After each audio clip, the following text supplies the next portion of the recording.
It's now 5 o'clock. Welcome to the Thursday, March 14th, 2024 Nantucket Conservation Commission meeting. Permit me to confirm that all members who are present can be heard. Members, when I call your name, please respond in the affirmative. Mark Beal. Here. Tim Brain. Here. Jeff Engelborg. Here. Mike Miserelli. Here. Joe Plandowski. Here. Linda Williams. Here. This meeting is being held entirely remotely, so all participants are participating via Zoom. The public may participate via YouTube. There are directions on the town's website as to how to join. If anybody wishes to speak, please raise your hand either in your camera window or virtually and wait to be recognized by the chair. Please state your name and any relationship you might have to the project before speaking. Please keep your devices muted when you're not speaking so that you're not picked up by the recording or creating a distraction. Please note that this meeting is being recorded and that some attendees are participating by video conference. Accordingly, please be aware that others may be able to see you, and take care not to screen share your computer. Anything that you broadcast may be captured by the recording. We'll start the meeting with public comment on items not being heard this evening. Any comments? And Will, I only am getting the screen for not of all the participants. So I'm going to have to be a host next time so I can see if people are raising their hands. So, all right, seeing nothing. You are now a co-host, Mr. Chairman. Thank you. So moving on to public hearing notices of intent. Sconset Beach Preservation Fund, Town of Nantucket, 41 through 119 Baxter Road, various. I can't believe I said Sconset. Apologies to all Sconset residents. All right, Dwight, are you up, sir? I am up by default. The plan was to have Attorney Cohen just make some brief intros, as well as Attorney Nyland. I do not see them on the Zoom yet. I know they'll be joining us shortly. But Nicole, if you can permit Nicole Perlott to share her screen, she will pull up the presentation. Absolutely. Great. Thank you, Mr. Chairman.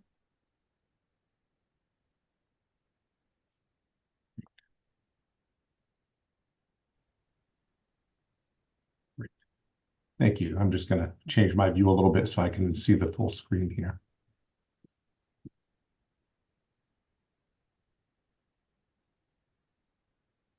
Great. And is everybody seeing our presentation in full screen mode correctly? Yes. Yes. Thank you. Great. Just adjusting some things on my screen, Mr. Chair. Okay, great.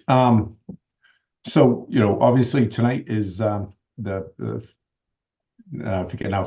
or the fourth hearing session for the Baxter Road in Sconset Bluff Stabilization and Coastal Resiliency Project.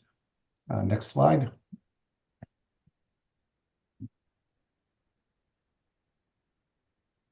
Great. And this was where we'll probably ask Attorney Cohen to come back to this, Mr. Chair. Sure. Mr. Cohen was just going to talk briefly about the review schedule. Attorney Nyland was going to talk briefly about some updated materials. The updated materials have been provided to the Conservation Commission with some revised drawings to show the project using the most recent survey, June 2022. And updated materials that way. So the next element that Attorney Nyland wanted to have the team address is some of the questions that came up at the last hearing. One was about eligibility of the CES to be installed along this section of Sconset Bluff, and I will make that presentation. So next slide, please. And Mr. Dunk, sorry, I think that Attorney Nyland's trying to get let in. He said he had not been let in yet to the meeting. Okay. I don't know if, no.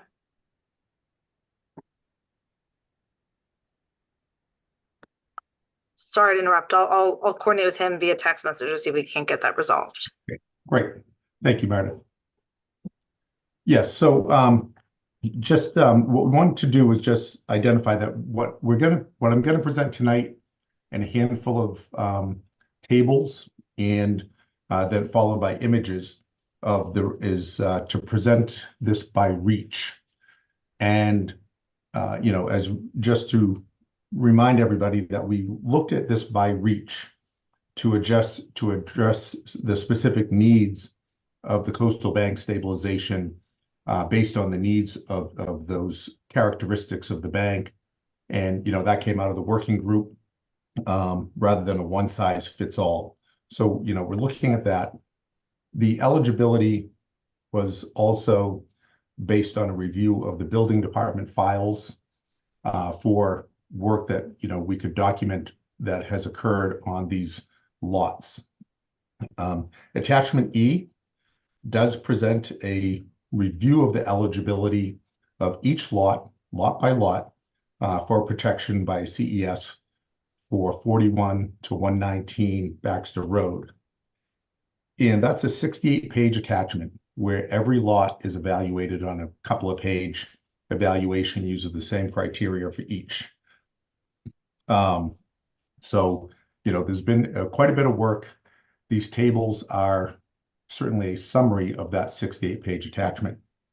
And I just want to note that on these tables, when we talk about having a check mark of no improvements, that doesn't mean that there was no improvements done to buildings or structures on the lot.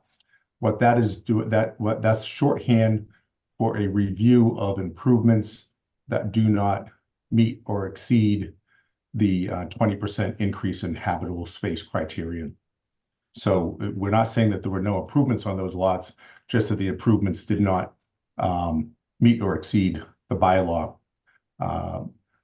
note of 20% increase in habitable space. So when we look here at this first reach, we have a very steep exposed coastal bank, denuded, meaning lack of vegetation. We have a very short distance between the top of the coastal bank and Baxter Road. So we have a threat to infrastructure. We have pre-78 structures or buildings on several of the lots. And then in terms of imminent danger, so there's been discussion at prior hearing sessions about the imminent danger, 40 feet, 65 feet.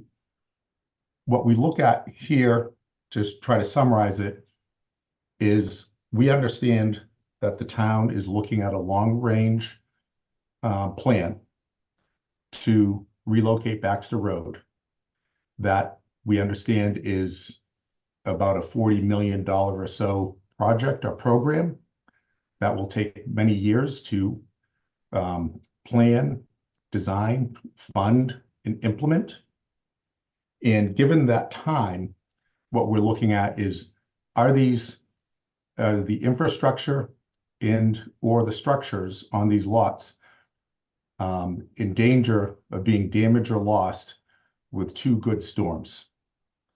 So recall in the winter of 2012 to 2013, which led to the pilot project being installed, in that winter, the top of the bluff receded up to 40 feet in locations.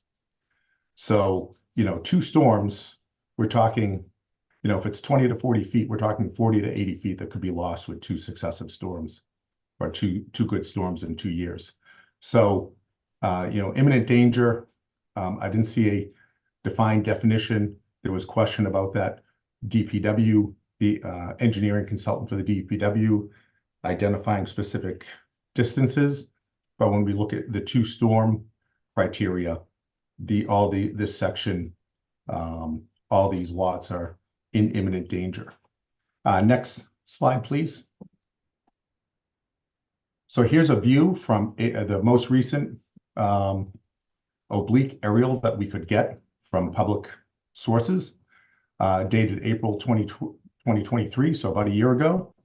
And as we look at this reach 1, so 107 to 119, we're looking at a coastal bank that's steep, lack of vegetation. We can see active rill erosion present on the face of that coastal bank. And we see very short distances between the top of the coastal bank, the buildings, and the road.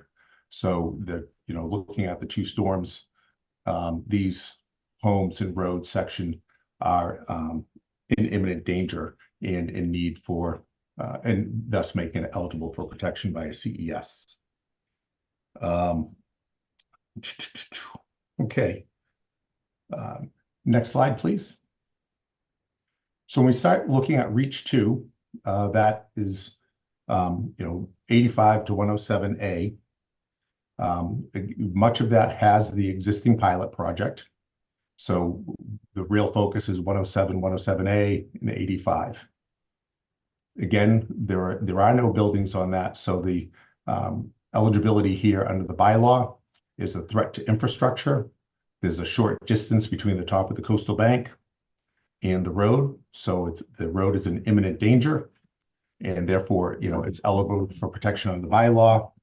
In the other lots, there are some buildings. One thing to note is, actually, next slide, please. So when we look here at reach 2, we can see that the existing pilot project geotube system is in place. It was vegetated above the template, and yet we have exposed coastal bank on either side. That coastal bank is subject to erosion. We can see active rill erosion. Some of the stakeholders in the area submitted information to show how the coastal bank has retreated just with the January storms along 105. So that's showing that. And then we'll talk about the next slide, but there's also the January, February storm showed some other areas where it had eroded. But we just want to note that 105, the homes that were previously present on 105 and 85 were relocated off of those lots because they had just the coastal bank had eroded significantly, putting those houses at peril.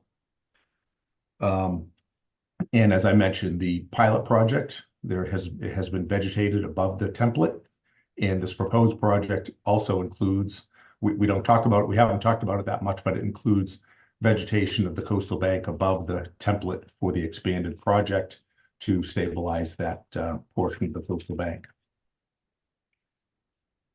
Okay, next slide, please. Again, we have the similar condition for the reach 3, which is 83 to 71.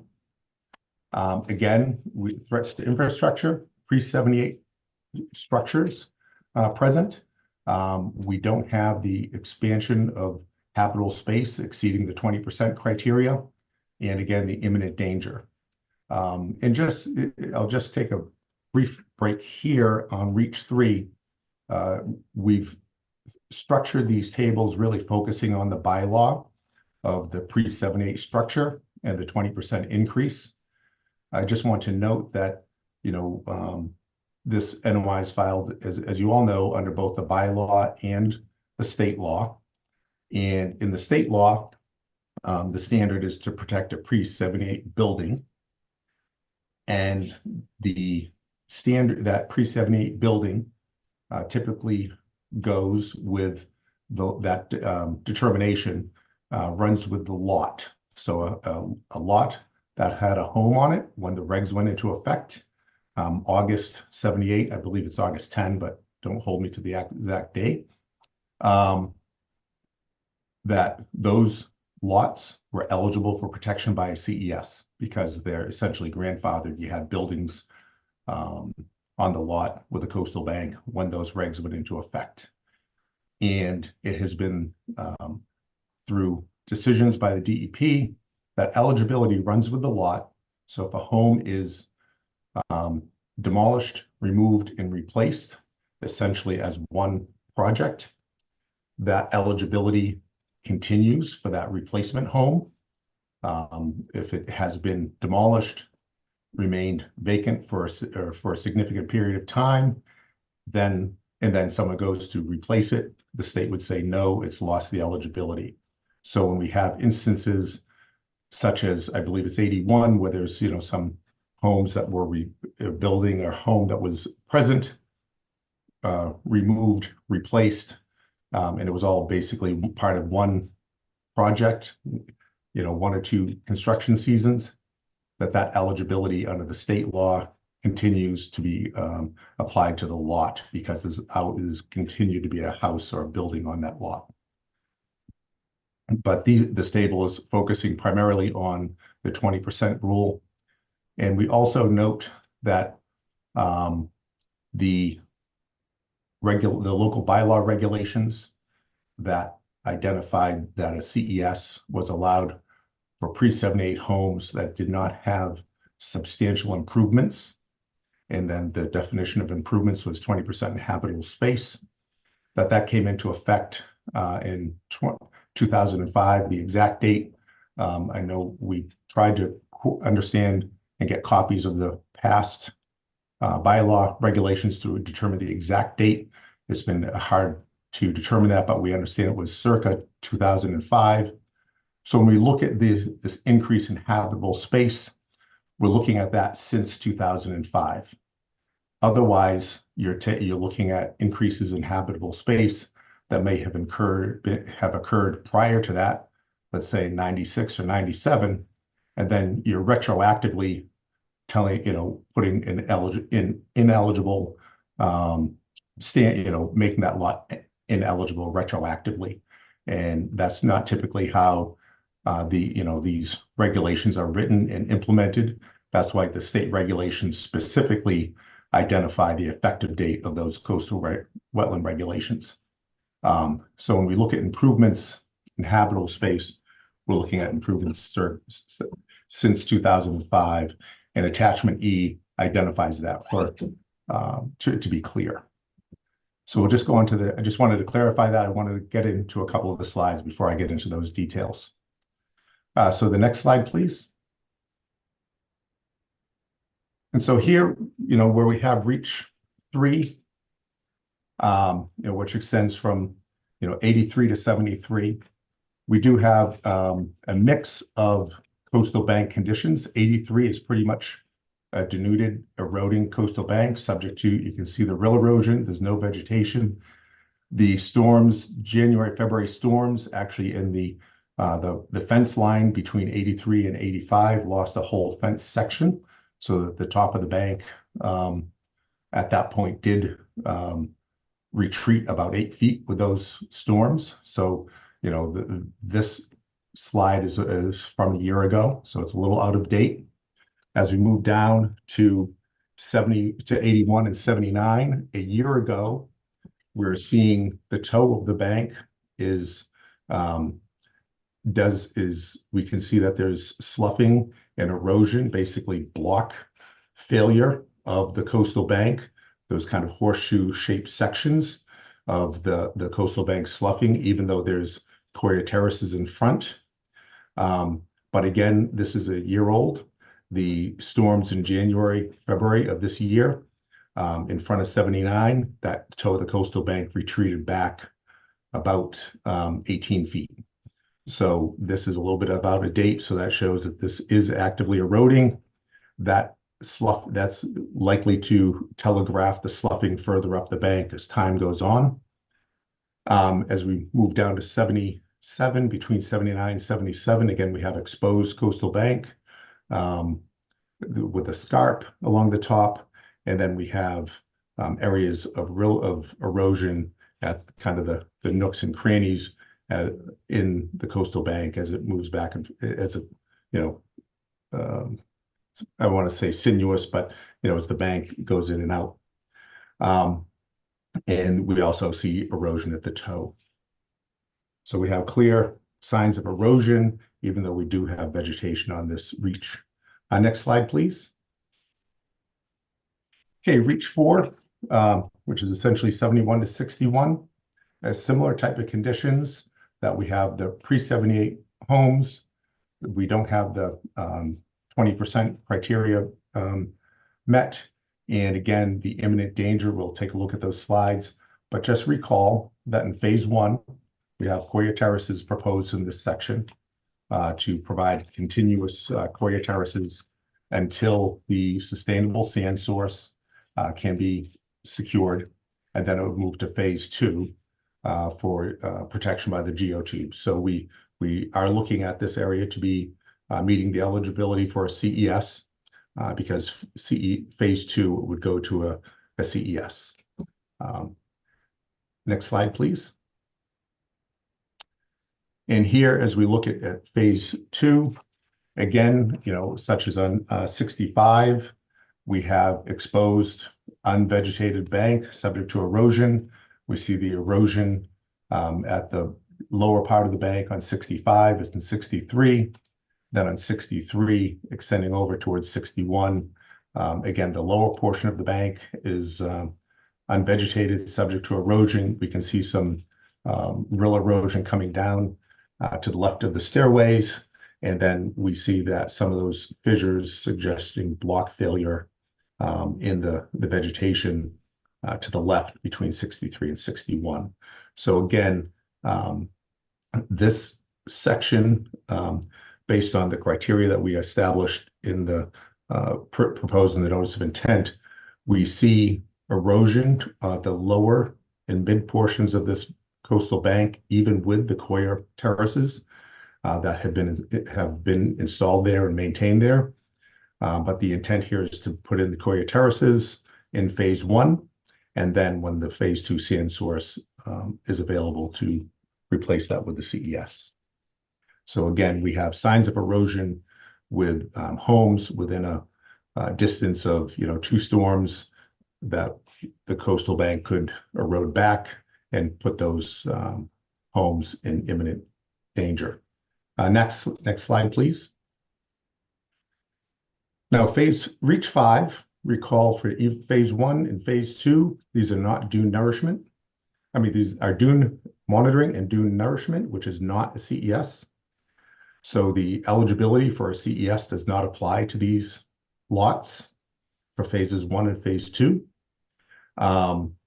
But, we've identified that these have, pre-78 structures. Again, the 20% rule, and we didn't identify these in imminent danger at this time. That's why at this time, these lots are proposed to be protected with a nature-based solution of monitoring that dune and then nourishing the dune in phases, phases 1 and phase 2, sorry. And it's, as we look at this dune, it's a narrow, just the last bullet there, future phases, the intent would be having triggers of when the dune has been lost for 2 consecutive years. So we've seen the dune be eroded and lost, migrate to the south for 2 years, then a Coir terrace could be installed. And then any migration from a Coir terrace to a geotubes would have the same criteria that we're looking at for phase 4 of having the coastal bank having erosion at the lower and mid portions of the coastal bank, even with the Coir terraces in place and maintained. Just next slide, please. And one thing that I wanted to point out is that on this reach, we have the coastal bank. It's quite well vegetated. There's a narrow fringing coastal dune at the toe of the coastal bank. That dune protects the coastal bank itself, and that's important.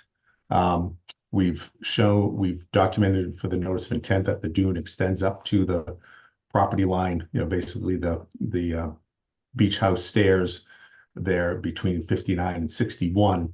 But when we look at it closely, the coastal dune on 59 is actually Coyer Rolls, Coyer Terrace, that a dune has migrated and developed on top of that. So it's really kind of a Coyer reinforced dune presently. But the intent here is, this dune is only slowly being lost, that the placement of sand to nourish that dune will extend the life of that dune. So when we look at going to a CES here, it's not in the, in the phase 1, phase 2 timeline. The monitoring would determine whether or not it needs to go to Coyer Terraces and whether or not those Coyer Terraces would ever go to a CES. But for the purpose of this phases 1 and phases 2, this is a nature-based solution. So those criteria really do not apply for phases 1 and phases 2. Next slide, please. And there's also the question about gap lots had come up. And as we could see in the images that I looked at for each reach, there are several lots that have no structures, have no homes, have no buildings. And really, when we think about gap lots, we're thinking gap lots is really a term that's applicable to the Wetlands Protection Act and the Wetland Protection Regulations. The Wetland Protection Regulations allow a CES to protect a pre-78 building. And, the DEP has allowed for the extension of a CES across vacant lots. And remember, a gap lot is essentially a vacant waterfront lot sandwiched between lots with pre-78 buildings. So those pre-78 buildings are eligible for protection. If we leave a weak spot and have no protection in that vacant lot, you actually have, increased wave energy where those two CESs come close to each other but do not connect. And that increased wave energy, floodwater energy actually would be deleterious and increase the erosion of the coastal bank. So the DEP, by precedent, has allowed gap lots, has allowed CES across gap lots. We in NOI section 2.4.3, we spent quite a bit of time looking at the DEP records, mostly from DEP Southeast region, because that's where we have more of this type of work, and it's more similar to Nantucket, where we looked at where the DEP has allowed these and has not allowed them. And basically, the DEP, through decisions on orders, superseding orders, has allowed gap lots to be constructed. Now that's under the Wetlands Protection Act. And, in terms of precedent, the DEP issued the superseding order for the prior proposal, SE 483115, that allowed the extension of the CES across the vacant lots here, which are the gap lots in this project are numbers 115 Baxter, which is about 60 feet, 105, 107, 107A, which those three lots is about 280 feet. Then we have just the south of the existing pilot projects, a gap on 85 Baxter, which is about 275 feet. So those four lots combined yields a total of approximately 615 feet of quote unquote gap lots on this project. So they're separated in space, but that's the total length, and that correlates to about 18% of the total CES proposed for phases 1 and 2. So that's the for the CES for reach 1 to reach 4. So just some numbers on the gap lots. Now, what's interesting is when we go to the bylaw and the bylaw regulations, the bylaw authorizes and the regulations authorize CES to protect structures and infrastructure, not just buildings. So when we have these four lots that I mentioned, we actually have that's actually not a gap lot under the bylaw, because we have those reaches of the coastal bank where the coastal bank is eroding. The top of the coastal bank is in close proximity to Baxter Road, and therefore the CES is proposed to protect Baxter Road, which is infrastructure, as well as the infrastructure, water, sewer, electricity, phone, that's in Baxter Road. So, when we think about that, under the bylaw, it's really not a gap lot, but it's authorized and eligible to protect infrastructure. And also just wanted to mention, in terms of infrastructure, we do have the bluff walk that extends southward from lot 67 south. The bluff walk is an easement, public easement. And I think I'll defer to the attorneys, but we have an easement which is similar to a right of way, which therefore the bluff walk itself could be considered infrastructure that would make that eligible. However, I'm just bringing that up as a point, but we've identified how for phases 1 and 2 that those lots are also eligible for protection by a CES for the other criteria. So with that, I'd just like to hand it back to Chip Nyland. Oh, one last slide, please. And just a summary of what I just ran through in terms of eligibility for the CES.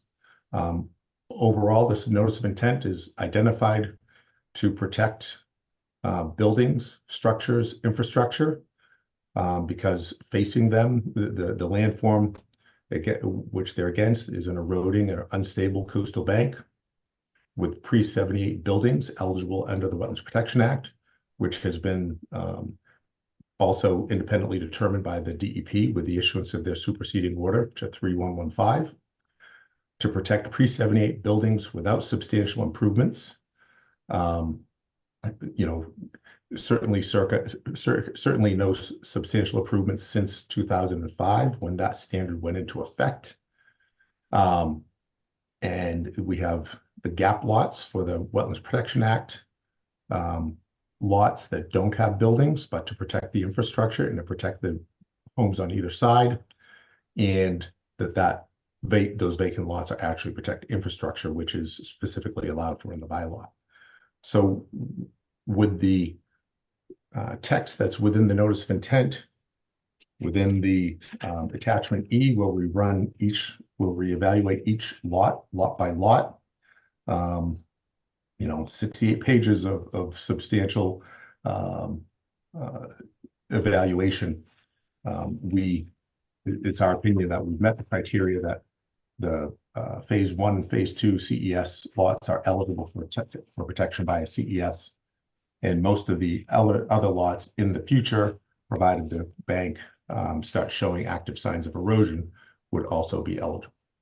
Thank you. All right. Well, thank you, Dr. Dunk. That was very comprehensive.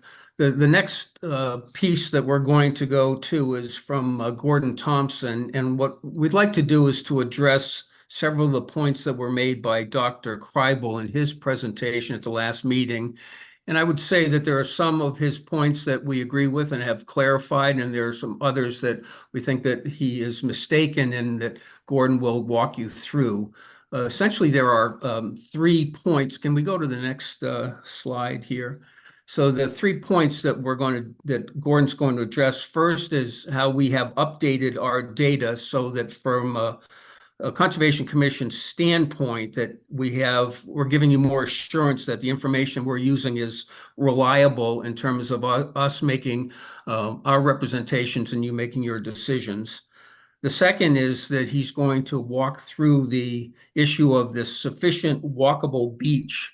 There's some concern that because of the geotubes that we're losing walkable beach at a very rapid rate, and he's going to address that. And then the third is the contention that we're going to be working below the mean high water, which is our position is that everything's going to take place above mean high water. So I'm going to turn that over to Gordon to walk you through those items. Thank you. All right. Thanks, Chip. Mr. Chairman, Commissioners, appreciate the time as always. I'll jump right in. Nicole, can you go to the next slide, please? So we have updated the plans using the latest LiDAR survey that we have available, which is from the summer of 2022. So we've updated it from 2021 to 2022. We've added several cross sections to that, to the design per some of the comments that were received. So we've added 4 new cross sections, numbers 1, 3, 6, 1, 3, 5, and 7. 6, 4, and 2 were previously provided. We've also added the mean high water line to the plan view just to make it more clear as to the area of the beach that we can work on for construction purposes. And lastly, we're recommending that a special condition for an updated survey and drawings be submitted prior to construction if the commission approves the project. Because we recognize that there have been changes since the 2022 LiDAR survey, and there will continue to be changes. So we would update the drawings prior to construction. Next slide, please. So this is just highlighting the cross sections that we've added. So again, transects 1, 3, 5, and 7 have been added to the plan set just to provide additional detail. Next slide, please. So this is showing the various cross sections. So cross section number 1 is at the top left. Section 2 is the bottom left, and section 3 is the top right. So these are the cross sections in the northern extension in Reach 1, so north of the existing pilot project. The cross section in the bottom right is the section of the existing pilot project with the tubes covered, and you can see the essentially what is the sand template is that red line. What I also like to point out here is the elevation. What you're looking at is obviously the dune and the bank are to the left, and to the right we have the ocean. And also on these drawings, if you zoom in on the PDF that was provided, you can see that we've highlighted the mean high water line as well as the 100-year storm elevation. What is also showing on this slide is the sand template. So that's the lightly shaded yellow section. And what we've done is we've increased the height of this so that we can balance the sand template volume while increasing the walkable beach. And another element is that we've increased the overlap of the 3rd and 4th tiers of the geotextile tubes. And I'm going to delve into that in more detail in a coming slide. So next slide, please. So these are the 3 transects cross sections that we've provided through the southern extension. So this is south of the existing pilot project. Again, very similar. You've got the bank on the left, the ocean to the right, and we're moving from north to south, so that section number 5 is the top left, section 6 is bottom left, and section 7 is to the top right. Next slide, please. So one of the elements that we updated when shifting from the 2021 survey to the June 2022 survey is to increase the overlap between the 3rd and 4th geotubes, which is what I've circled there in red. So you can read the 7.5 foot distance. Previously, that was 5 feet. Now, to describe this, the design was based on the location of the top geotube. So we located the 18-foot contour so that we would not have to excavate into the bank. We wanted to avoid excavating into the bank and then potentially destabilizing the bank above it. So previously, when we had a 5-foot overlap, the 3rd, 2nd, and 1st layers of geotube were actually further seaward. So by increasing that overlap, we've pulled the geotubes back. And the reason we were able to do that is with the new survey, the third geotube was not cutting into the bank. And so we were able to pull that back and keep that 7.5-foot overlap relatively constant. So overall, what that has done is it has reduced the shoreward extent of the geotubes, as well as being able to bring the sand template further or closer to the bank. Next slide, please.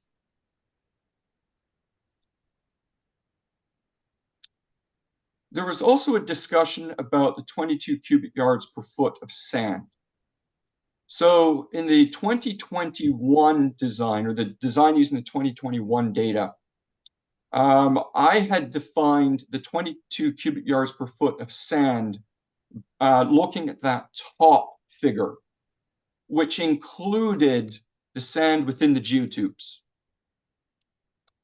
What we've done is we have updated that definition to now have 22 cubic feet of sand that excludes the geotubes.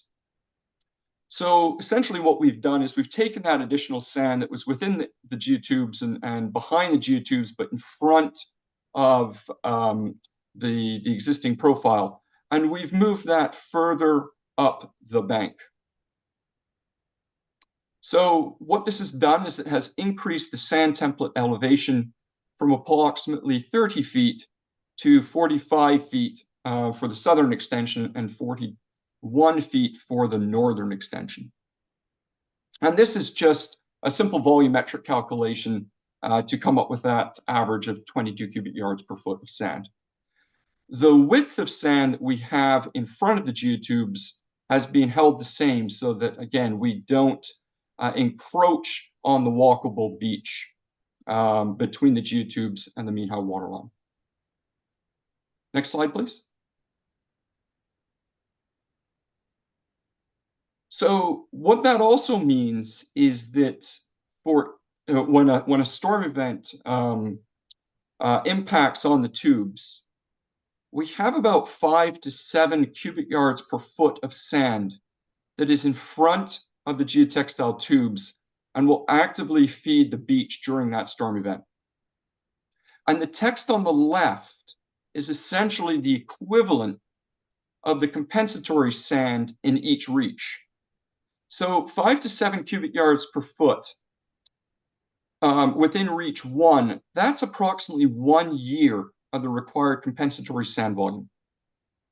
Within reach 2, it's about 3/4 of a year. Within reach 3, it's about 1.5 years. And then within reach 4, it's about 4 years of the required compensatory sand.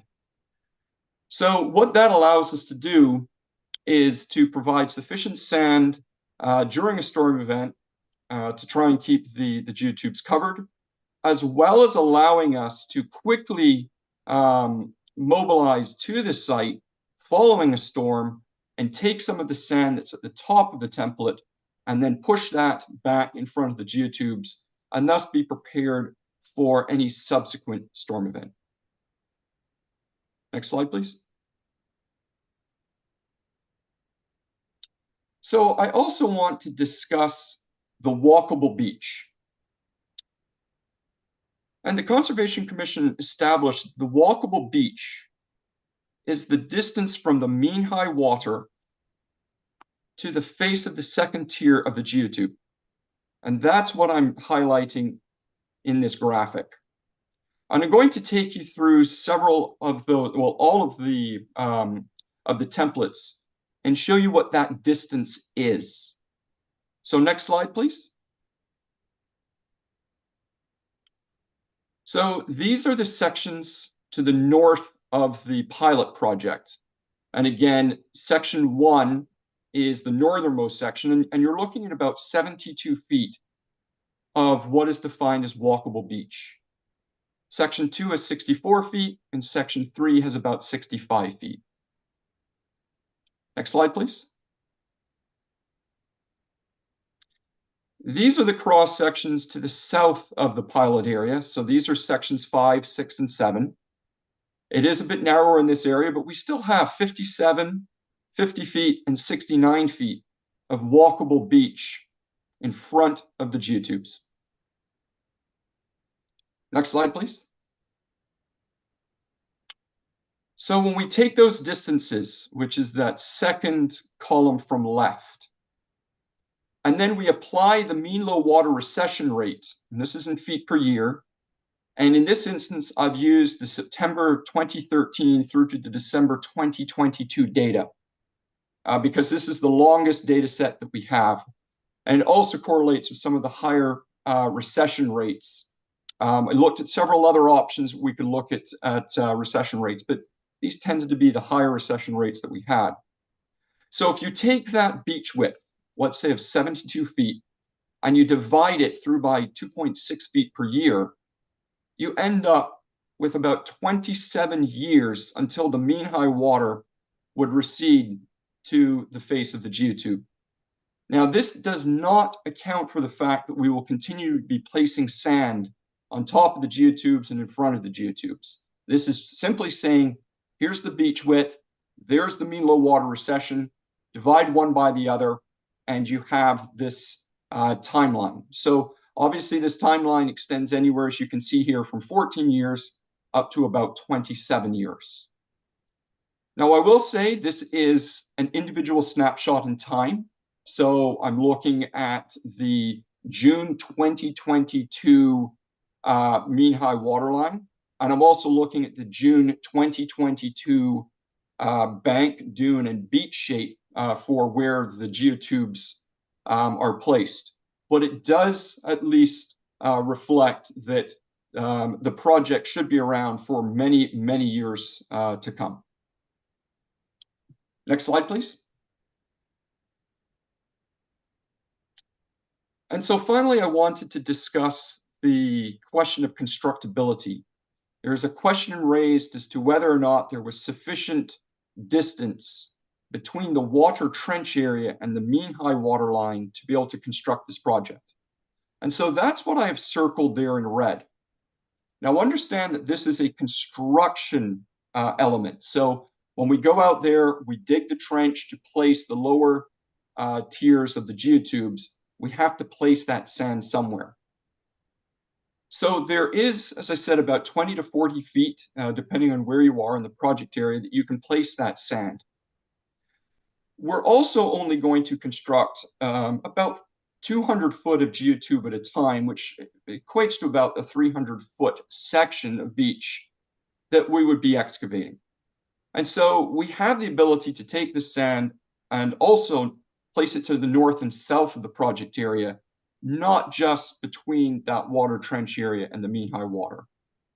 So this is an element that when, if the commission approves the project, during construction, we would go out there, document where the mean high water is, and make sure that operations were taking place landward of that mean high water area.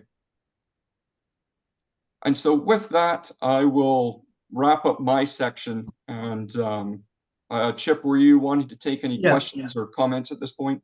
Well, yes, two things, because we have Jamie Feely with us, who's the construction manager, and I'm going to ask him to speak with respect to constructability, how we stay above mean high water, as well as what we do after each storm. But I'd like to ask you, Gordon, one of the questions that came up at the last meeting was where the sand should be placed in front of the geotubes or as part of the template. Could you just share a little bit for the commission in terms of why we're preferring this design that you have talked about for the last bit, as opposed to just the conventional way of placing sand, just piling it all up in front of the geotube and letting nature take its course rather than the way that we have designed it?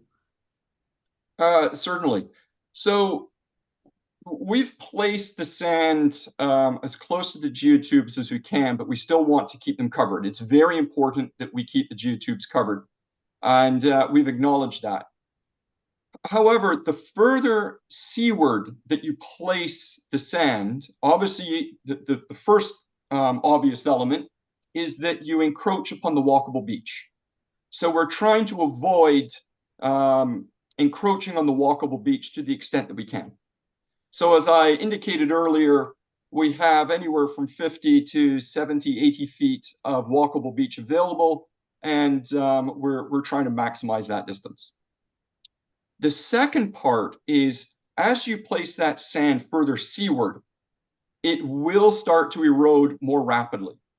And so we have a certain volume that we're placing on the beach that we want to have available on top of the template so that we can recover the geotubes very quickly following a storm event.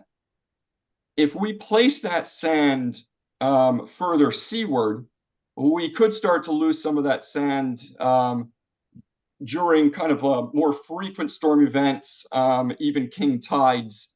And thus, when we have a large storm event and we're trying to recover from that, we may not have that sand as readily available to recover the geotubes. So that's the reason that we've placed the sand higher, where it will still be able to nourish the front of the geotubes during a large storm event, but we're not losing a lot of that sand during smaller storm events or during exceptionally high tide events. Great. Okay. Okay, excuse me, Mr. Nyland. So Yeah. I'm going to interrupt at this point. And before Jamie gets on, Will, would you stop the screen share? Thank you. So before we continue, I personally have questions for Dr. Dunk, but I'm perfectly happy for us at the moment just to focus on the construction of the geotubes. And so I'd like to ask commissioners if they have any questions specifically relating to the construction of the geotubes before we continue with Jamie discussing how they're going to go about constructing them. Commissioners, do you have any questions? Thank you, Seth. Go ahead. Thank you, Mike. Seth first. Thank you, Mr. Chair, and thank you everybody for presenting so far. So I have a question about the new design that puts the sand template up at a higher elevation. My question, first of all, is if any studies or analysis has been given to whether that would affect coastal bank nesting birds, because that has been a concern in the past. Obviously, wildlife is a protected interest of that resource area. So I'd like us to look at that because as you take up more of that actual bluff face, you lose habitat for those birds. And the second is, I understand the idea in theory to want to keep the sand higher, but the whole point of mitigation sand is to erode. So when Mr. Thompson, you say, the sand won't be available for it to erode in small storms or in tide events, that's actually what we're trying to have the mitigation sand do in the first place. So when you put a coastal engineering structure in front of a coastal bank that otherwise would be eroding and providing sand to the littoral system, and you're stopping that, now if you're putting that sand higher up on the bank, you're making it even harder for the sand to go into the system. So I think we should actually be prioritizing making it easier for the sand to go into the littoral system, which will ultimately, mitigate some of the concerns about impacts to downdrift beaches. Thank you. Would you like me to respond to that? Would Yes, it be appropriate to respond now, or would you prefer? No, Mr. you're Chairman, just welcome to respond before I recognize Mike, and Stephen, you're going to have to wait until commissioners have asked their questions. So go ahead, sir. Okay. So just to be clear, the revised design, we still have the same volume of sand in front of the geotubes, same ability for that sand to move into the system. By going a little bit higher, if there is a larger storm event, there is the potential for more sand to work its way into the system. So essentially the face of the location, we've moved that a little bit further landward with the switch and the geotubes, but the availability of that sand to go into the system is unchanged. If anything, we could actually see a little bit more sand going into the system during a storm event because we've built it a little bit higher.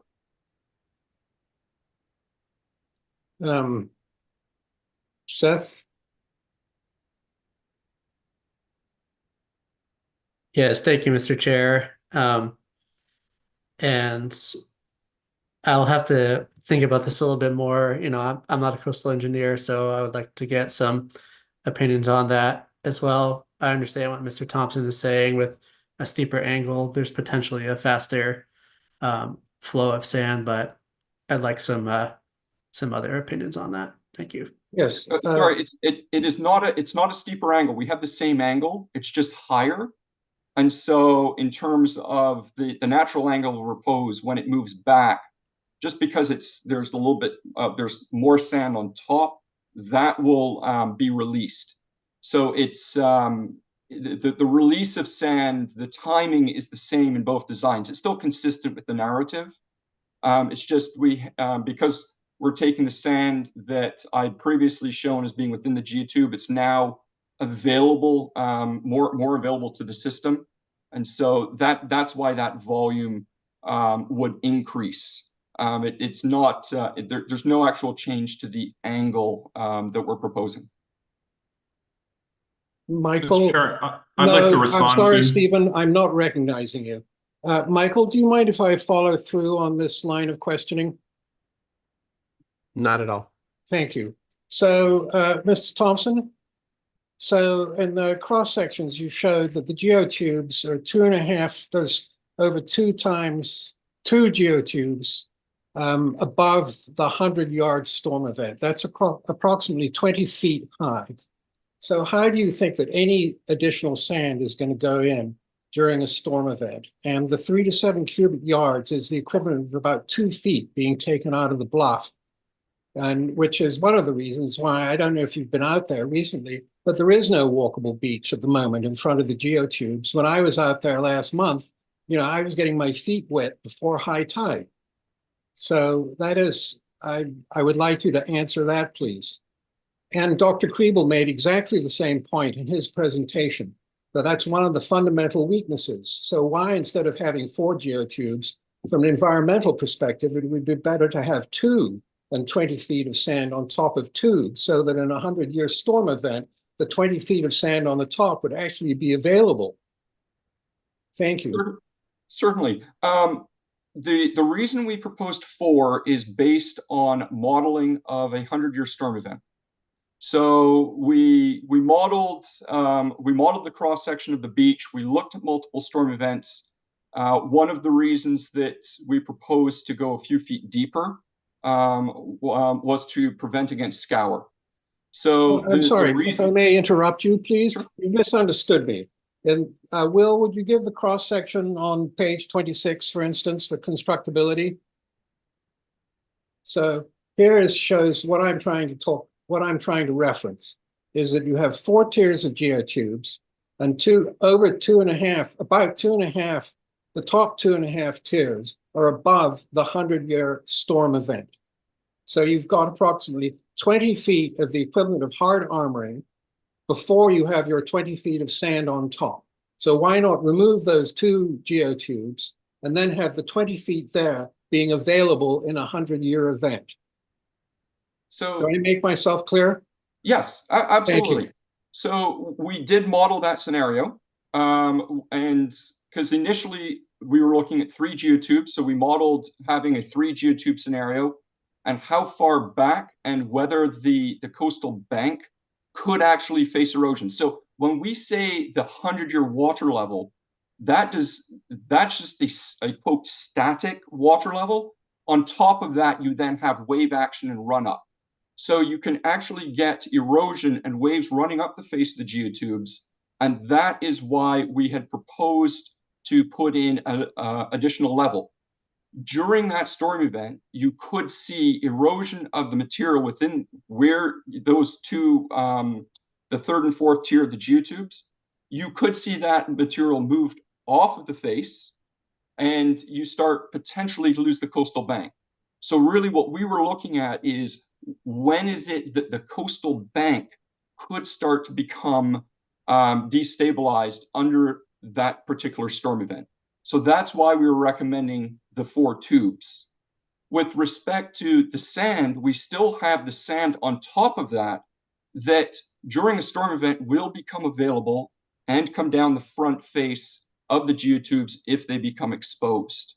So what we're trying to do is really balance how we can protect the bank, because once the bank starts to erode, we can't recover that bank material, the top of the bank. We can't recover from that.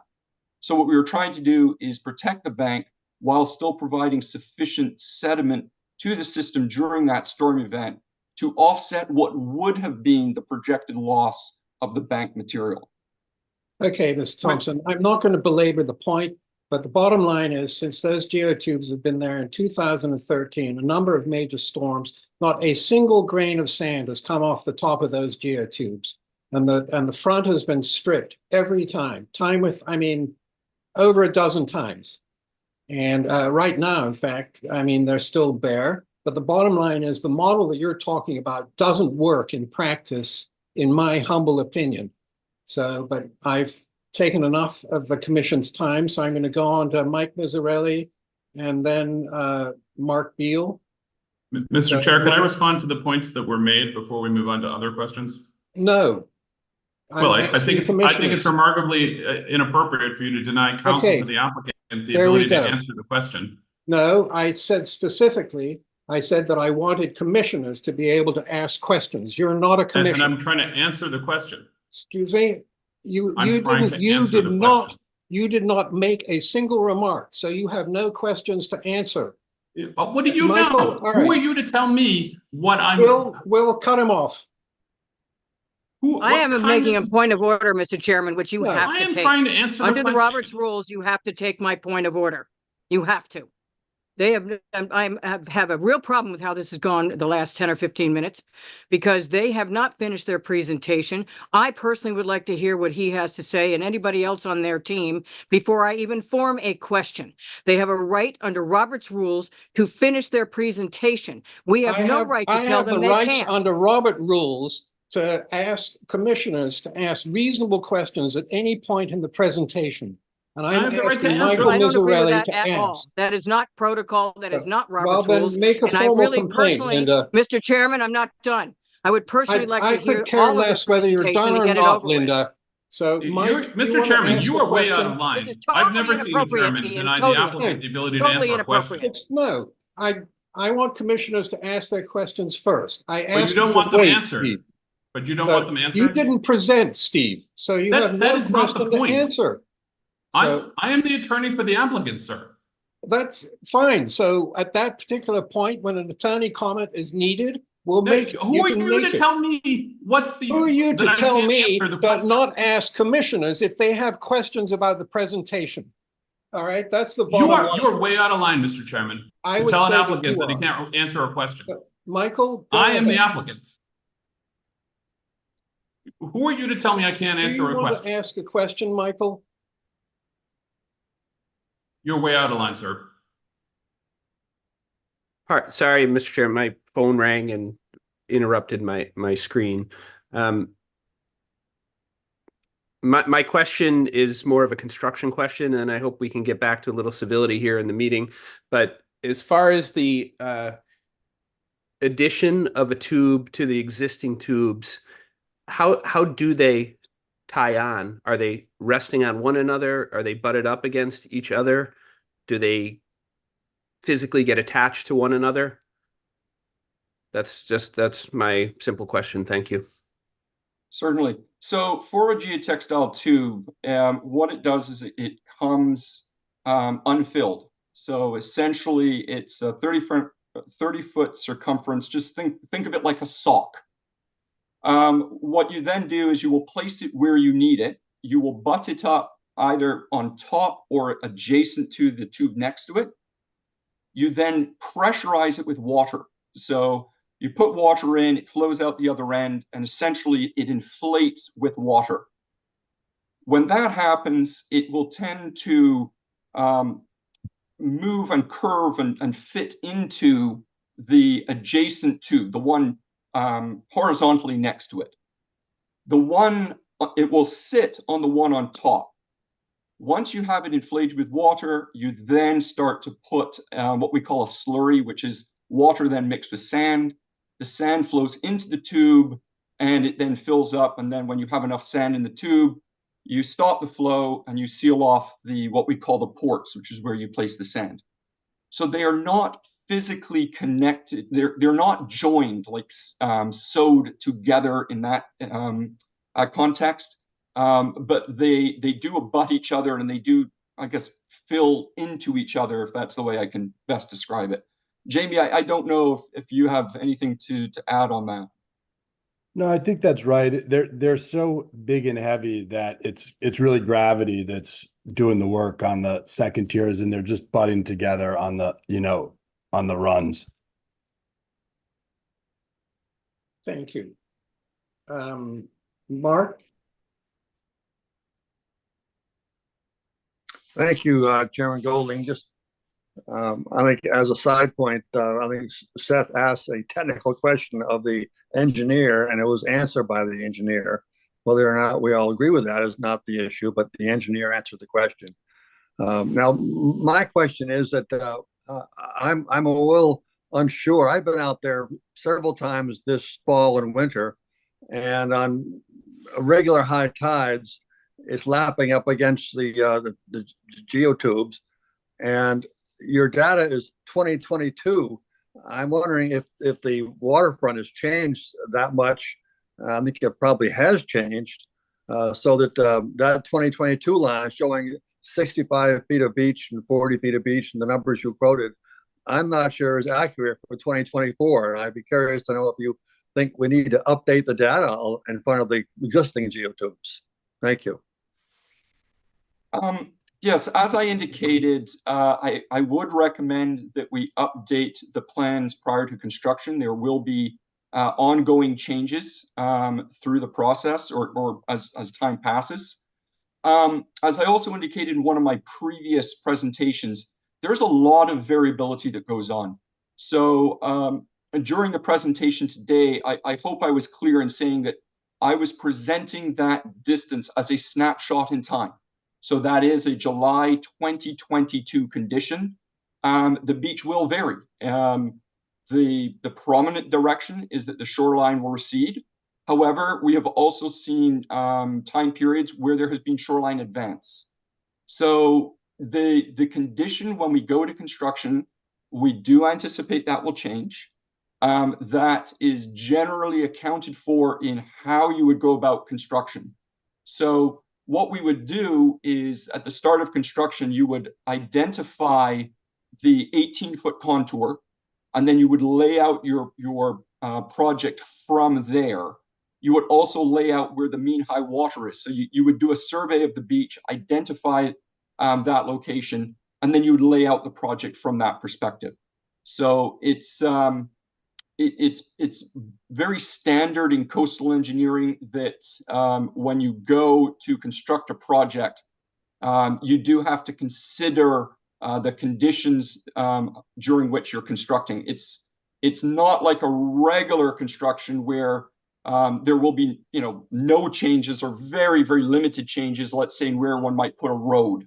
That condition's not going to change. However, in coastal engineering, we recognize there will be changes, and that's why we would propose a special order that would essentially dictate the timeline for when you would do that survey and then present those updated plans.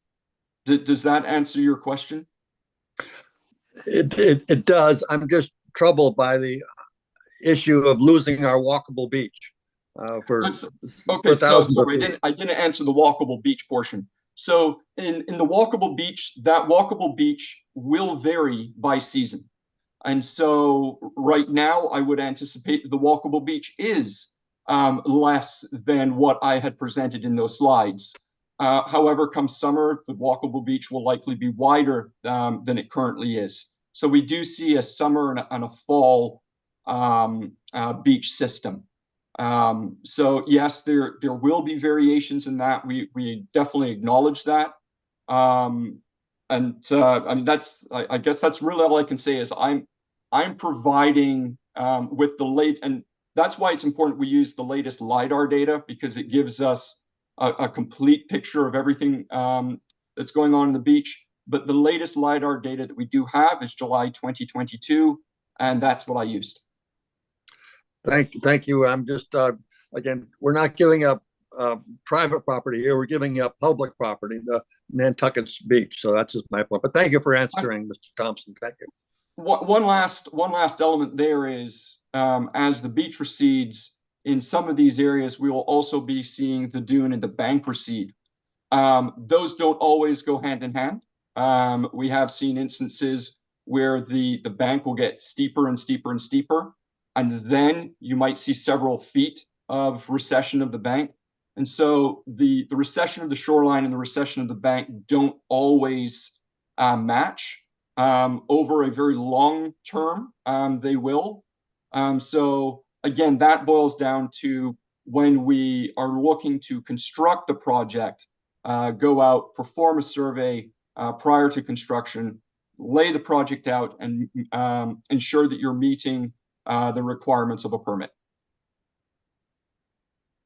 Thank you. Seth? Thank you, Mr. Chair. I have two questions, but before I do that, I do want to say that as a commissioner, when I ask a question, it would be my intent that whoever on the project team that is suited to answer that question, whether it be one person or many, have the opportunity to speak. And I definitely think that the behavior here is atypical to general committee or general commission conduct. That being said, in terms of my questions, so Mr. Thompson, if you may, or anyone else, the current geotube structure that exists, was that constructed using the 5-foot overlap? I'm assuming it was, not the 7.5 overlap in the updated plans. I might defer this one to Jamie. My understanding is that it was 7.5 feet for those. The only place where we changed that overlap was between the 3rd and the 4th tier. Beyond that, and the depth of the structure, those are the only changes from the pilot project and what we're proposing here. So we added the 4th tube and went a bit deeper between the pilot project and the original design. In what I've presented today, the small modification we made was the overlap of the 3rd and 4th tube from 5 feet to 7.5 feet. I hope that's clear enough. I mean, it might be easier if I document this in a letter, but that's what we did. I think Mr. Dunk wants to elaborate. Yes, Commissioner Engelberg, yes, the design plans for the pilot project had a 7.5-foot overlap. Okay, thank you. So if my question is basically given that, so that if there was additional geotubes conducted to the north and south of that current project, that there would be no issue with the templates having different shapes and then causing impacts. That's kind of where I'm getting at. So I know you're advocating for a taller and I guess shorter template versus or taller and less wide template versus the shorter and wider template. So would the template shape on the current geotube be then adjusted to match that same template you're proposing? Would it be the same across the whole project area? Thank you. So let me parse this a little bit. The pilot project, so when we say template, the pilot project will be left in place as is. What we would then do is at construction, you expose the ends of the existing pilot project, and you would kind of as I described earlier, you would work the existing geotube into the new geotube into the existing geotube, kind of like that sock thing I was saying. You would inflate it. It would inflate into and around the existing geotube. It may be a few feet landward. Again, that would depend on the conditions at the time of construction. Seeing that we have a sand ramp on both sides, and looking at the current contours, it should be fairly seamless without much of a jog, but there might be a small jog. Again, at the time of construction, you would definitely have to tie into the old structure. When I say tie in, I mean abut the old geotubes, so that they form one essentially continuous geotube structure. I'm sorry, I'm not maybe explaining that overly well, but we expose it, we can butt the two of them together and make a continuous structure. The second part is then you have the sand template. And so the sand template, we'd be using the same 22 cubic yards per foot because the bank adjacent to the existing project is further landward. Then your sand template might not extend to the same extent as the pilot project sand template does. Again, some of that boils down to just the geometry at the time of construction. I hope I've worded that well. Jamie, I'm not sure if you have anything to add on the construction side of it. No, I think that Seth, I was really thinking more about an elevation. I think the pilot project's in at an elevation of 0 and this one's -3. So I think we'll just swoop up, when we butt in, and it'll come down a little bit. So if you were to look at it horizontally, there'd be a little bit of a downshift in the rows, but I think they'd all butt together well and coexist well. And just to add on to that, the geotubes, it is a fabric. And so they're not a rigid structure. They do have some ability to curve and bend. And so we have some flexibility when we're tying into an existing feature to be able to somewhat align the tubes. I wouldn't say that they're overly easily flexible, but you have the ability for some curvature. So that's sort of what Jamie's alluding to. We can address the height pretty much right within the confines or very close to the existing structure. Thank you. Dr. Dunk, do you have any additional comments about construction? Mr. Chair, I was just going to address 2 comments that have been raised during the preceding discussion. It's not specifically about construction, but one was a question from Commissioner Engelborg, and another was a comment by you. So if I may address those? Yes, please do. Yes. The question came up about bird nesting and the bang swallows. Prior studies have identified nesting up at the very northern end of the project area, up by lots 15 and 19. Those nests, those hollows have been identified in about the top 5 feet of the scarp. So the vertical element of the scarp. Those since that was done, those areas have eroded quite a bit. So those swallow nests may have actually may no longer be there. However, what I'm getting at is those were generally found in the upper 5 feet or so of the bank. Up at that area, the elevation of the surface is about elevation 100. And you talked about the concern of the template going up to about elevation 42, 41 in those areas. So the template will not extend up to the area that had any nesting, any swallow activity, since it was up at the very highest elements of the bank. So I just wanted to answer that question for Commissioner Engelberg. The other comment, Chair Golding, you mentioned, I think actually Commissioner Engelberg talked about revised plans. One of the reasons that these plans were prepared and Gordon submitted them with the change in the template was one of the comments from the last session about the design not matching the words in the text. So we had written it that the 22 cubic yards of sand is on top of in front of the geotube. So that's that was one of the reasons for these drawings and showing the template to match the words of the design that we described. And then lastly, the operation of the sand template, as Gordon showed, that the face of the template has about 6 cubic yards per foot, which, and so we put that in terms of years of compensatory sand on that table. And frankly, during a storm event, when the wave action intersects with the template, sand is going to be washed off from the face of the template and expose the geotubes. That is the design. And then the sand above where it gets washed off, some of it will slough off naturally because of the angle of repose.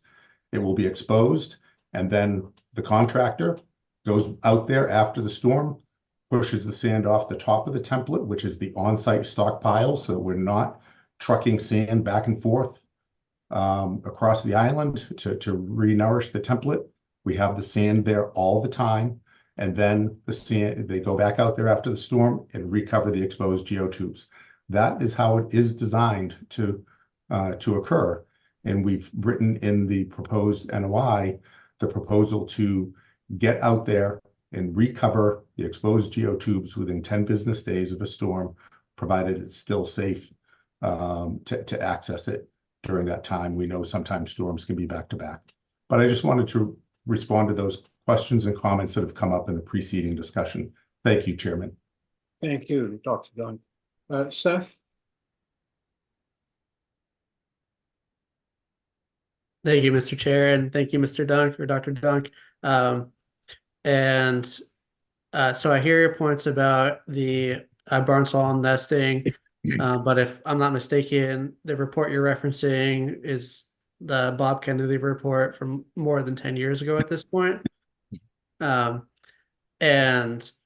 with all respect, barn swallow or bank swallows are extremely ephemeral species. They often choose new nest sites, on a yearly basis, and so it's the burden of proof is on the applicant to show that nest sites don't exist in that area. In other coastal bank swallow nesting sites on island, bank swallows have been documented throughout the whole vertical slope of the bank, not just in the top few feet. So I just request that you do a new report to address that. And it very well may be true that no nest has been documented, and that's fine. But we do need to check that box and prove that is still the case, rather than just rely on a 10-year-old report. Thank you. Thank you. And if there are no further questions, Mr. Cohen?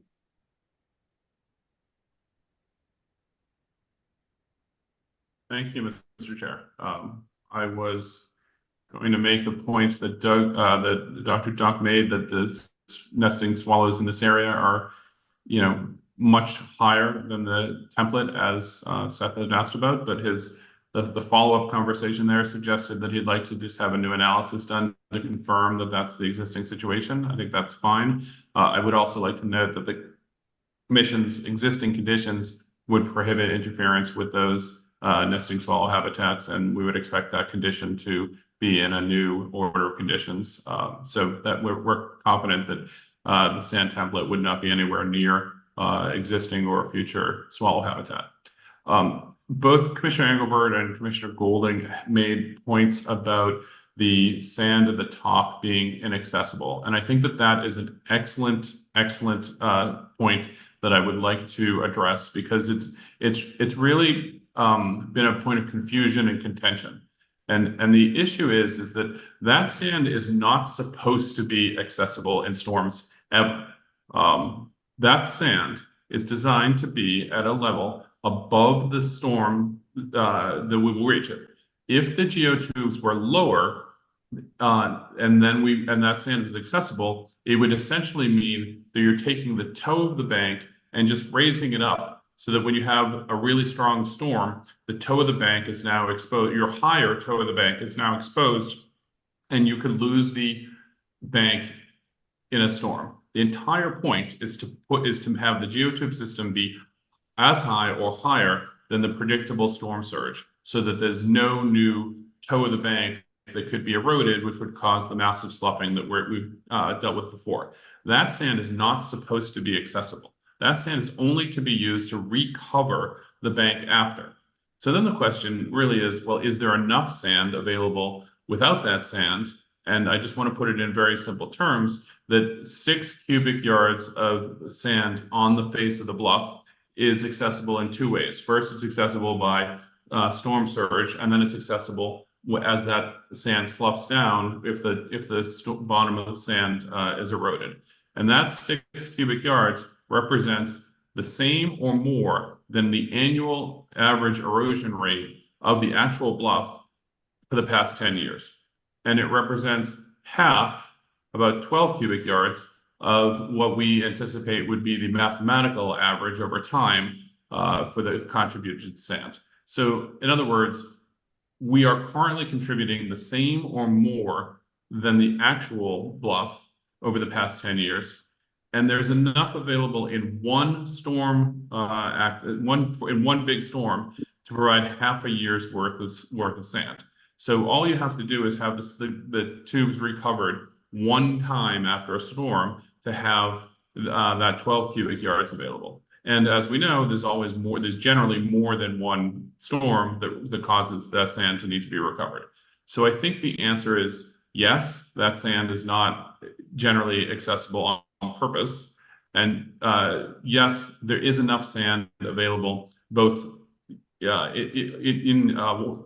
one storm and for multiple storms. So I just want the commission to understand in very simple terms how much sand is there and how it's supposed to be fed into the system under the current design. In terms of the walkable beach, there's been a lot of questioning about, well, in the winter, if you go out there on some days, is the beach essentially not passable because of the high waves?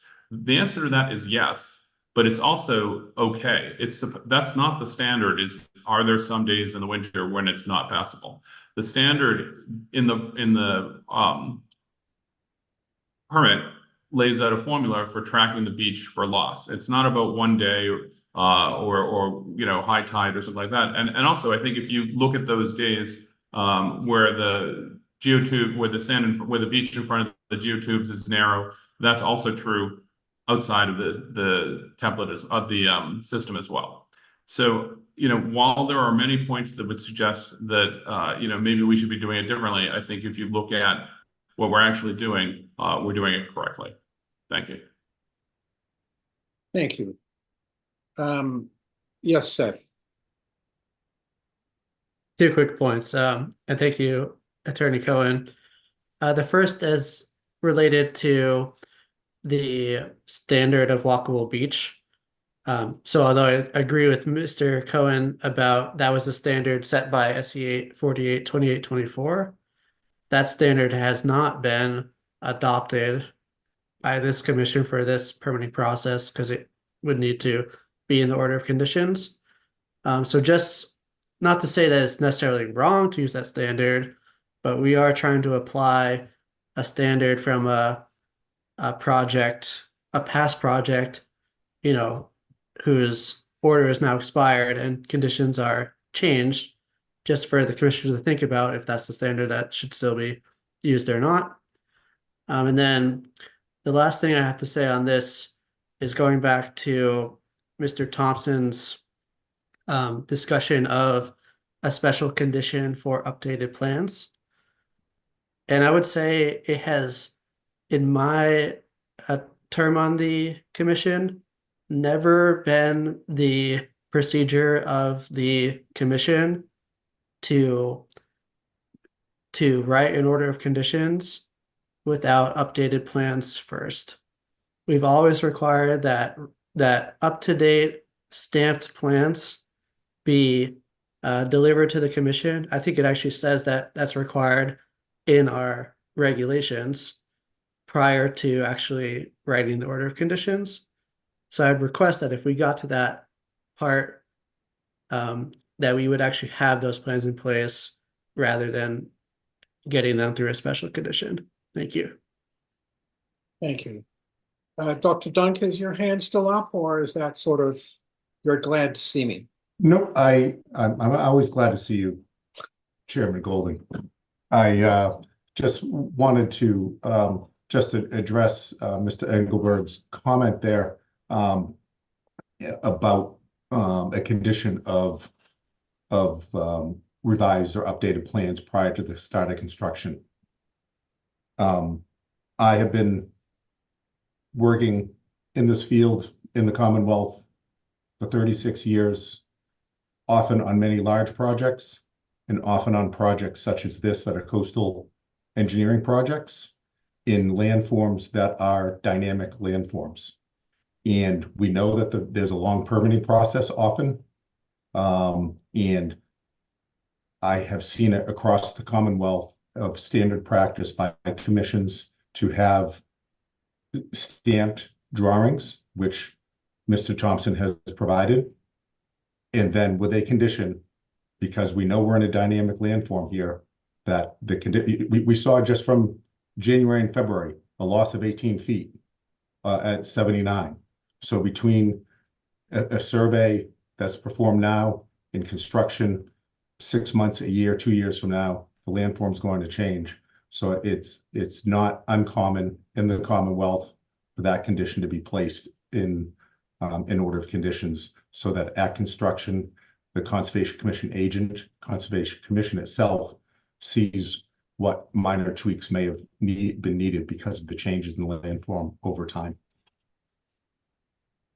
Thank you, Dr. Dunn. And so if there are no further questions, Mr. Nyland, would you like to continue where I interrupted you? Yeah, that's fine. Yes. Thank you, Mr. Chairman. And I think we're in the right spot because what I want to do is to go to Jamie Feely to talk about two things with respect to construction and the way that things are operating out there. First, there's a suggestion that there's no way that we can construct this project without going below the mean high water mark. And so I'd like Jamie just to address how that takes place and we can stay above the mean high water mark.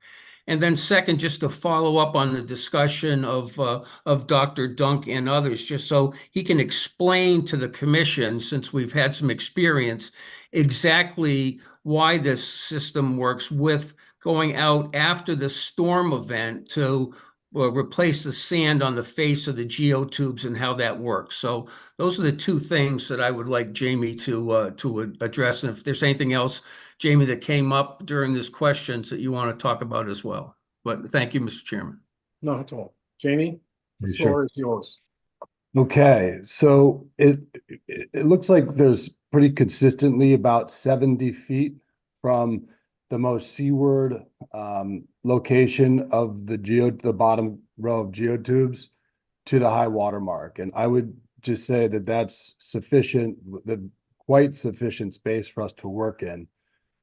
Essentially what it is an excavator. We excavate a long, narrow water trough. And the reason for that is we need to have a lot of water, because when we're pumping the slurry system, it's through an 8-inch pipe, and it's pulling a lot of water to move the volume of sand into these geotubes as we inflate them. So the trough might be 10 to 15 feet wide, but it may be 200 feet long. And then if we, depending on what's going on with the weather, but if we're under wave attack, or if we have, big winds and the water's running up, we will often maintain that trough by creating a parallel dike or windrow of sand, which the machines can work on top of as they go. And so that'll create a little bit of a barrier between the water that's trying to come in and collapse the water source and the geotubes themselves. And once you're out of the bottom course, it just gets easier as you go. But you're working alongside the system pretty much the entire time. You're not working out toward the water. You're staying right up tight with the equipment, with the machines, with the all-terrain, dump trucks, with the pump system, with the excavator to the geotube. So that's 70 feet is quite significant, a workspace from east to west. And then as far as maintaining the template after a storm, it's really just as simple as getting a bulldozer out there on top of the system, and like, a snowplow, just pushing a 1 foot or whatever, however much sand is required down over the edge, and it just falls over, spills over until you've covered the tubes on the seaward side. And so we've been doing that for 10 years, and it's a pretty simple process. And how long a process is that, Jamie? Usually just a day. Yeah. Okay. All right. Well, Mr. Chairman, I'm not sure if any of the members might have any questions in terms of what takes place out there physically. I thought it was helpful to have Jamie here because he's out there performing that work. Absolutely. And in the past, I've gone out with him to see the construction, and I've also watched it from above. So, and I see Michael Miserelli has a question for Jamie or Mr. Nyland. Question for Jamie. Thank you, Mr. Chairman. Jamie, I'm just curious. You mentioned weather events when you're out there working. I assume we're going to be in a more work-friendly season, provided we get to the end result here. How do you sort of monitor the weather and project what you need to do? Do you pull stuff off the beach if you have bad weather coming, or you just pick the best stretch of days? If you could just elaborate a little bit on that, I'm just curious. Sure. We like to get the template fully stockpiled before the winter storm season arrives. So most of the sand delivery happens when the weather is not a problem, so that when the weather is challenging throughout the storm season, having all of that sand on top of the template, really it's just a question of getting one machine out there. And so there are instances following a storm event where we may not have access to the beach for a few days because the wave run up is all the way to the bluff, north and south.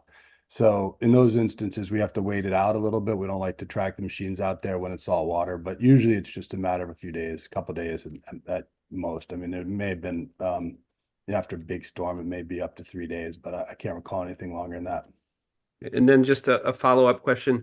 So when the bulldozer has to get down onto the beach, there was some comments or some concerns a couple of weeks ago about the material that was used for the ramp. I mean, that's a pretty heavy machine, like 30 tons. That would be like a rototiller digging in. Do you have to reset the ramp? Yeah.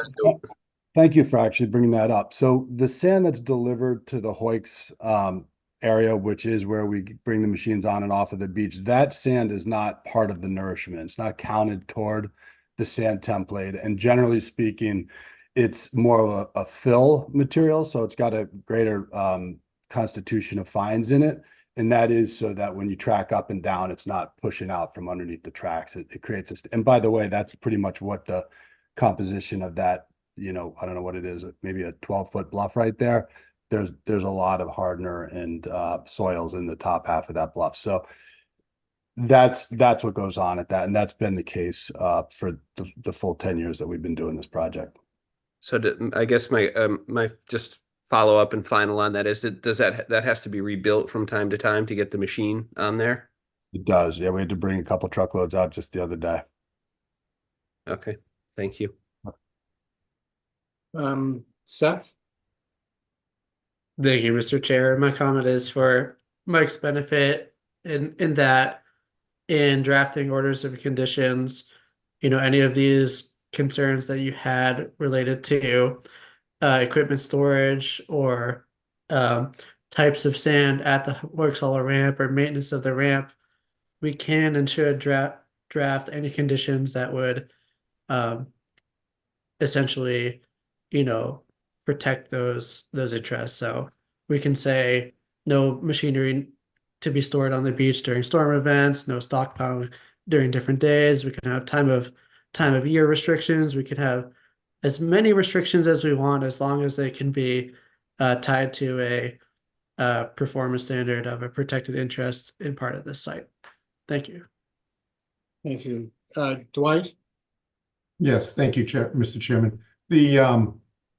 I just wanted to raise a couple of points of regarding what Jamie presented on the maintenance and whatnot, and in response to one of the comments by Dr. Kriebel last time of, the sand up on atop the template. It could be stored anywhere. It could be stored off-site even, and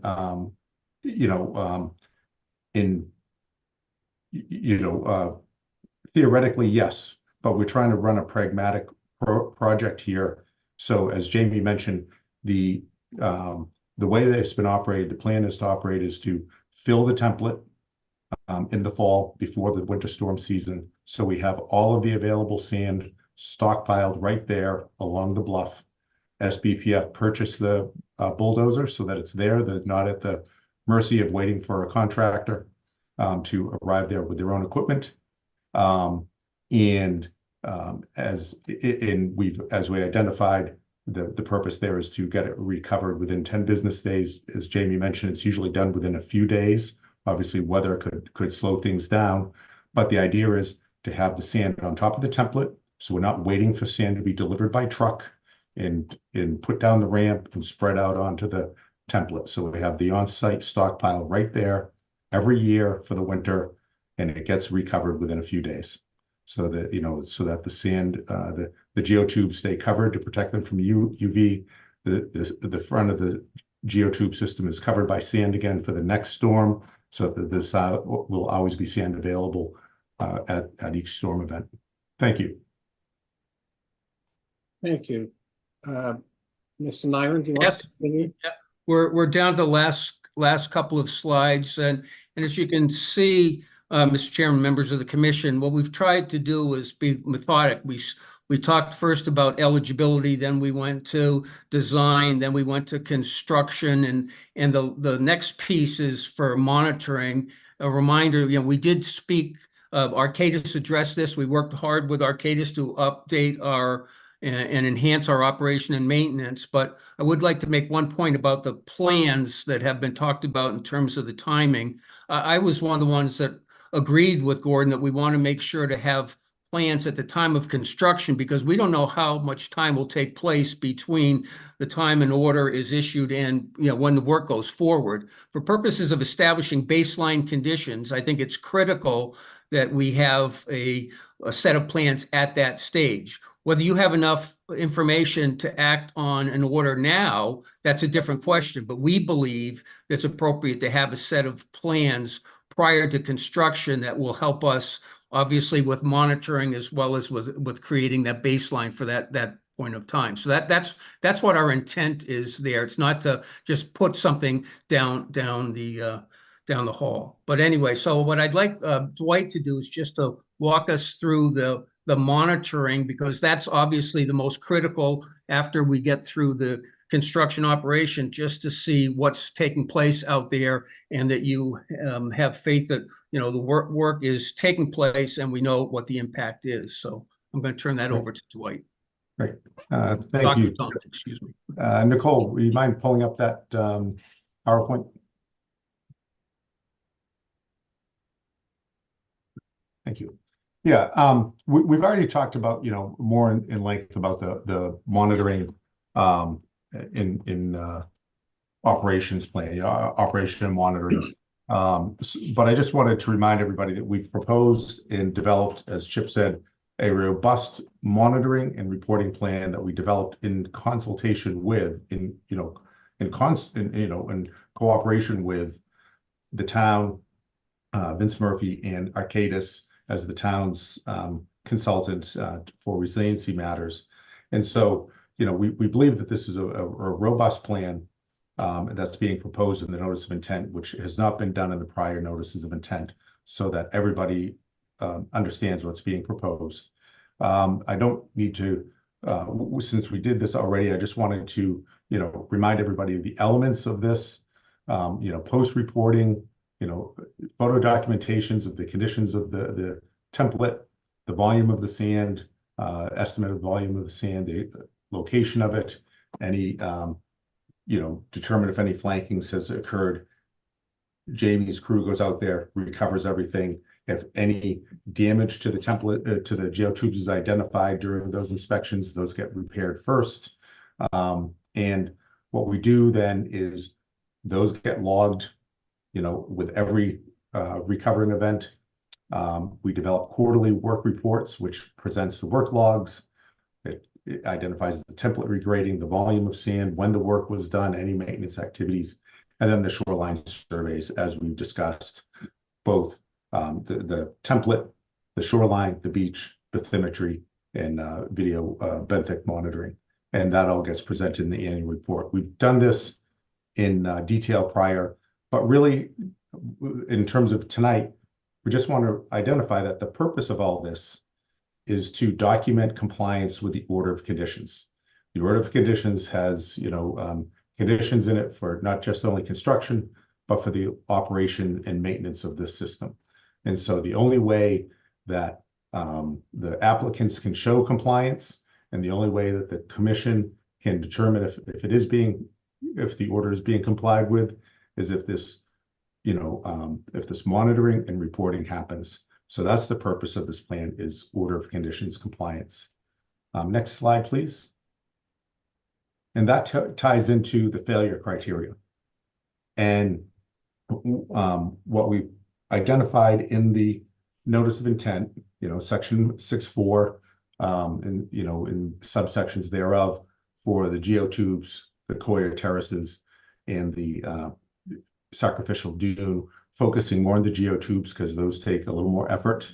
And what, in terms of identifying these failure criteria by reach, and looking at the 5 elements of the failure criteria as proposed in the notice of intent, is really the physical failure such that the bank stabilization project is not working or is causing damage. Because as we know, the performance standards is to not have an adverse effect and cause loss of adjacent and fronting beach. So, the failure criteria that have been proposed is failure to provide sand for the compensatory sand volume. We've proposed the adaptive management of filling the template at construction to 22 cubic yards per linear foot, and doing the surveys in the spring, documenting how much went off during the storm season, and refilling the template to 22. When you look at the heights and you look at the volumes of that face, we have a lot of factor of safety there for most of the project. Years worth of sand, many more times than one annual compensatory period. We had looked at some different alternatives of making it 2 or 3, and that way the template might be different on reach, but then there's some operational issues there for maintenance of it, that now you have a template that's not the same. Really, the elevation can vary quite a bit. So the idea was, okay, let's go with the 22. People are comfortable with that. There's a good factor of safety and a lot of sand in that stockpile. Number two, you know, the geotubes, they can get damaged, whether it be by storms or otherwise. And so when those geotubes are identified and those damage has been identified, to repair that and replace it, repair it or replace it in a timely manner. So the idea is to replace it, repair it, whatever is required to maintain it within 30 days that it's been identified, and notify the Natural Resource Department that it's being done. And if it can't be done within 30 days, why? And, you know, so, you know, we want to make sure that those geotube structures are maintained so that they function the way that they're supposed to. We've identified excessive loss in adjacent updrift and downdrift beach based on the cross section of the beach, and we've identified it within 500 feet. I think when we had the prior project 3115, the reviewer, and I'm sorry, his name just escaped out of my memory banks here, Jeff, if you can remind me from with the Conservation District in Sea Grant. You know, he had identified Greg Berman. Yes, Greg Berman. Yes, thank you. I took many of the boat rides with him, so I just was blanking on his name. Sorry about that. But Greg Berman had commented that when you look at edge effects or flanking effects when it comes to a CES, it's probably measured in tens of feet. But we've identified that a 500 foot, so we can quantify that, as opposed to having arguments about what is damage or what is not. Again, we've identified failure to maintain an adequate beach width. And that's generally follows what was in the order of conditions for 2824. And failure to maintain a walkable beach, which we had carried forward from the 2824 OOC from mean high water. And just a reminder that mean high water is defined by the 19-year Metonic cycle, otherwise called the tidal epoch. And, you know, wave run-up often extends above the mean high water line. So, but we use the mean high water as a guidepost here. And so, you know, those are the criteria that have been identified for failure. And then when we go down, we've also identified criteria for the Coya terraces, and basically those are failing, determined to be failing even when they are properly constructed, maintained, with sand. The sand covering is proposed, and we're still getting erosion of the bank, you know, landward of that, because we know that the Coya terraces are not as robust as the geotubes.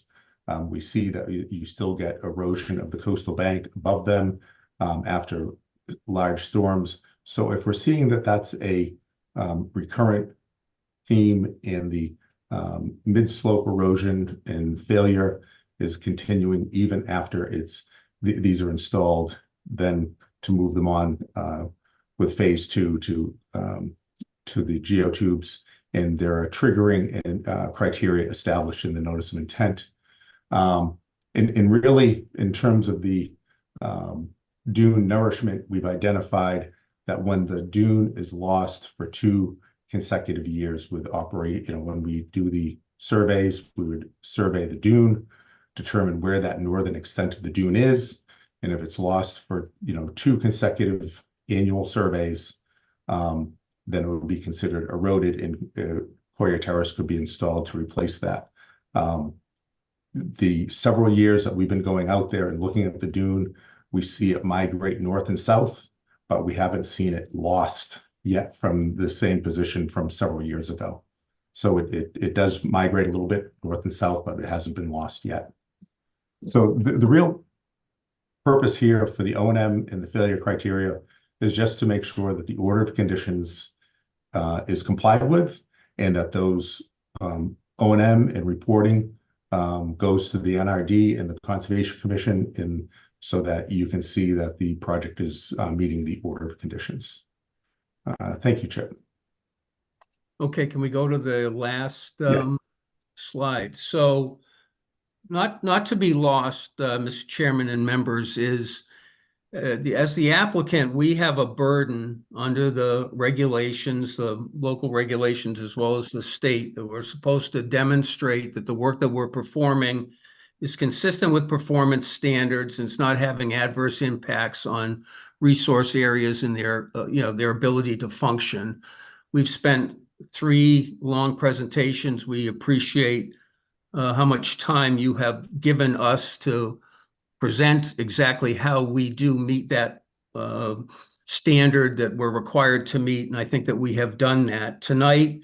As we walk through first the eligibility question under both the act and under the bylaw with respect to the existing buildings, existing structures, as well as public infrastructure and distinguished gap lots that are under the Wetlands Protection Act, and demonstrated that we believe that all of these buildings and infrastructure is entitled to be protected under this order and under the act and the bylaw. Second, we looked at the standard that you have under the bylaw, which is that you have to demonstrate that this is the alternative to be used, the preferable and best alternative in terms of protecting the coastal bank. And as a basis of our alternatives analysis, and we've had the benefit of 8 years of seeing what's taken place, we believe that the geotubes effectively have stabilized the bank and will continue to do so. Next, the question is whether or not the template provides adequate sand and what it does to the occupation of the coastal beach. I think one of the problems that we have here is that we have different forces affect this beach on an ongoing basis. You know that better than I. I live in a coastal community, so I see it in my community, but that beach looks different every year than it does the year before, or even the season before, sometimes the month before. So what we've done with this design, I think it makes a great deal of sense, which is what we're trying to do is match what the contribution would be from the bluff to the littoral process. We just had a couple of storms up here in Salisbury, and they lost $600,000 worth of sand, which had been dumped in one fell swoop on the beach instead of it being staggered the way that we have here. And I think that as has been explained, having this supply on site makes a great deal of sense from a functional standpoint and from having that sand available. The next, with respect to the walkable beach for the foreseeable future, our view is that compared to the other information from Dr. Kreibel, that we believe that it's a far longer time that walkable beach will remain walkable. And yes, just as you experience, there's some days when you're in water at high tide and other days that you aren't. And so we're taking that into account. But I think that that Gordon's model shows that it's going to be available for a far longer period of time than Dr. Grabel's protests. So, and then finally, do we meet the values of storm damage prevention and flood control? I think that that's fairly clear in terms of the elevations where the geotubes are, and that we are clearly stabilizing the bluff without impacting downstream or down gradient resource areas, and we're protecting the interests and the values that coastal bank should be. So, we're available to answer any questions. We do again appreciate how much time you have let us have to make this presentation, and whatever other information we can provide to you tonight, we look forward to it. Thank you, Mr. Nyland. So questions from commissioners. Seth. Yes, thank you. And I was hoping to say this before the conclusion slide, but it has to do with the failure criteria, not specifically the criteria themselves, but the process that's laid out in the NOI and also by representatives tonight, advocating for a Natural Resources Department staff approval for, I guess, escalation to the next intense phase. So going from dune to Kawara to geotube. I would just say that I think that is, maybe Dr. Dunk will challenge me with decades of history from other places in the state, but I would say in Nantucket, in my permitting history, I would say that's highly irregular. We generally require that permits that change from one type of alternative to another come through for an amended order of condition or a new notice of intent. So I would prefer that we see commission review when going from one stage to another rather than staff review. I think that's a more robust process and it's a more public process and it is going to much better accurately protect the resource areas and the performance standards of those areas. Thank you. Thank you, Seth. Mark. Yes, thank you. I have two questions. One is, I haven't heard discussion of sand source yet. Are we going to have that now or later, which maybe should be now? That's Jeff, one question. do you have a comment, Jeff, on that? Otherwise, would the applicants like to answer?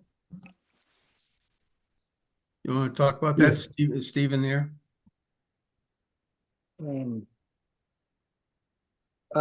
Dwight, would you like to answer that? Sure. Yes, we presented that in the notice. We identified that in the notice of intent that, for phase one, the sources would be a mix of on-site commercial pits, on-site excavation, and off-site and potentially off-site commercial pits. And also any type of dredge material that may be generated from on-island dredging projects. So for phase one, that was the four sources that would be proposed. We also included in the notice of intent a sand evaluation criteria. It's actually a criteria that we have been following. We presented it to the commission years ago for adoption for the pilot project. There was no action from the commission on that, but we presented it again. So basically, what we've identified is, commercial pits is considered to be clean material because that's generally excavated. So that's considered to be clean material. So the point there is then to analyze the sand for grain size analysis for compatibility with the beach and dune, with the beach and bank, which generally has been medium to coarse sands. When you do a deep beach nourishment project, it's obviously nicer to generally go a little coarser than the native sands. When it's an excavation pit, when it's an on-island excavation from a construction site, there'd be the sieve analysis, so it needs to be compatible based on grain size. But then there's also an evaluation of the site for the potential of anthropogenic contamination of the sand. And that's been done using a commercial vendor that's called EDR. You can run a phase one standard assessment for potential contamination of a site, of a source site. And then obviously if there was dredging done before there's dredging, there's analysis of the sediments in accordance with 314 CMR 9, the water quality certification for dredge projects. And those sediments are often, the engineers will often also run them for comparison to the MCP in case that's going to go for off-site disposal. So that data is usually available to determine whether or not there's any anthropogenic contamination. So, Commissioner, for phase one, the intent, as I said, were those four sources. And for certain sources, for all sources, there'd be a grain size analysis to make sure it's compatible on grain size. And where it makes sense, it'd also be an evaluation to make sure there's not a potential for anthropogenic contamination. The phasing to phase two, the intent there is where it gets longer and a larger volume of sand is to identify a sustainable sand source. There's been discussions with Mr. Murphy and others in town of pursuing offshore sand, so offshore sand mining, developing a sand bank in conjunction with the town of Nantucket so that the sand is available for this project as well as other projects on island. The offshore sand is generally clean. We would have to find a borrow site that has compatible grain size, and then that can be dredged and brought onshore for dewatering and stockpiling. And that overall, Dwight, may I just interrupt for a minute? Is May I cheaper just interrupt for a minute, Dwight? I think offshore sand. So sorry. Yes. Oh, thank you. Commissioner. I think we're clear on you. You're making a lot of effort to locate different sand sources, but it doesn't sound like you're under contract to anybody yet. No, it would be to be honest, it would be a variety of those sources. It's a commodity. So okay, that's okay. That answers my question. Thank you. We identified all those as potential sources that are legitimate, reasonable, and available sources to the applicants. Okay, gotcha. Now, my other question, Dwight, is for probably all the applicants, but it really is something that we'll discuss amongst ourselves when we're deliberating on this NOI. But I'd be curious to hear your reaction. We have a bond now for the removal of the existing array of about $500,000. I would think it would be in our interest to have a bond substantially larger for the enforcement and removal of this array in case it goes south. And our Wisconsin beach friends may get tired of paying $4, $5, or $6 million a year. And as the town's a co-applicant, the town suddenly is on the hook. And I'm not sure the town's prepared to be on the hook for that kind of money with nothing in the budget for it, let alone passing town meeting. So I think we need some guarantee that we can remove this project if the Wisconsin beach people decide they don't want to pay for it anymore and walk away, as they have done in the past. So Dwight, can I hit that first? I'll gladly let somebody else answer that. Yeah, so I agree with you. The way that we've looked at it is before we can go to construction, that there would have to be a removal plan approved by this commission. It would be like any other condition. I don't know that we work that out tonight or before this order is closed, but we agree with you that no construction goes forward unless there's a removal plan that has been approved by the commission. It would take, there are lots of moving parts, as you know, having to do with landowners as well as a bond or otherwise. So it's something that we think the best way to handle it is through a separate condition, and we can't go forward without that. Thank you. Does that answer your question, Mark? So before I go to Tim, Linda, and Seth, Jeff, I noticed you did have your hand up. Was there anything you wanted to say? I changed my mind, but thank you, sir. Very well, sir. So, Tim? Mr. Chair? Yes. Sorry to interrupt, but I do have a question specifically related to the sand sourcing, if I may. Go ahead. If you don't mind, if Seth, That's fine. Thank you. Go ahead, Seth. Thank you, Tim. I appreciate it. So yeah, and thank you, Mark, for raising these concerns. I said a question, but it's actually more of a comment. Apologies. I understand the proposal and the notice of intent. I understand the current procedure has been done for the pilot project, but I would actually hope that when we go to order of conditions, we write much more stringent conditions related to testing. We've even started to ask for chemical and biological testing and just general purpose permits at this point. So I think that, the assumption that all sand is clean if it's coming for a specific purpose, or specific place, like a commercial pit, we shouldn't ascribe to that, and we should require uniform testing of all sediment being placed. Thank you. Thank you, Seth. Tim? About the sand.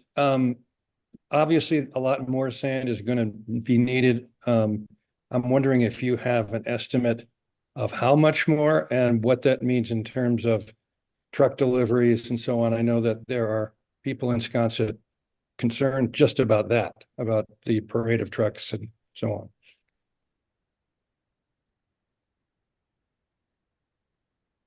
Um, Who would like to answer that?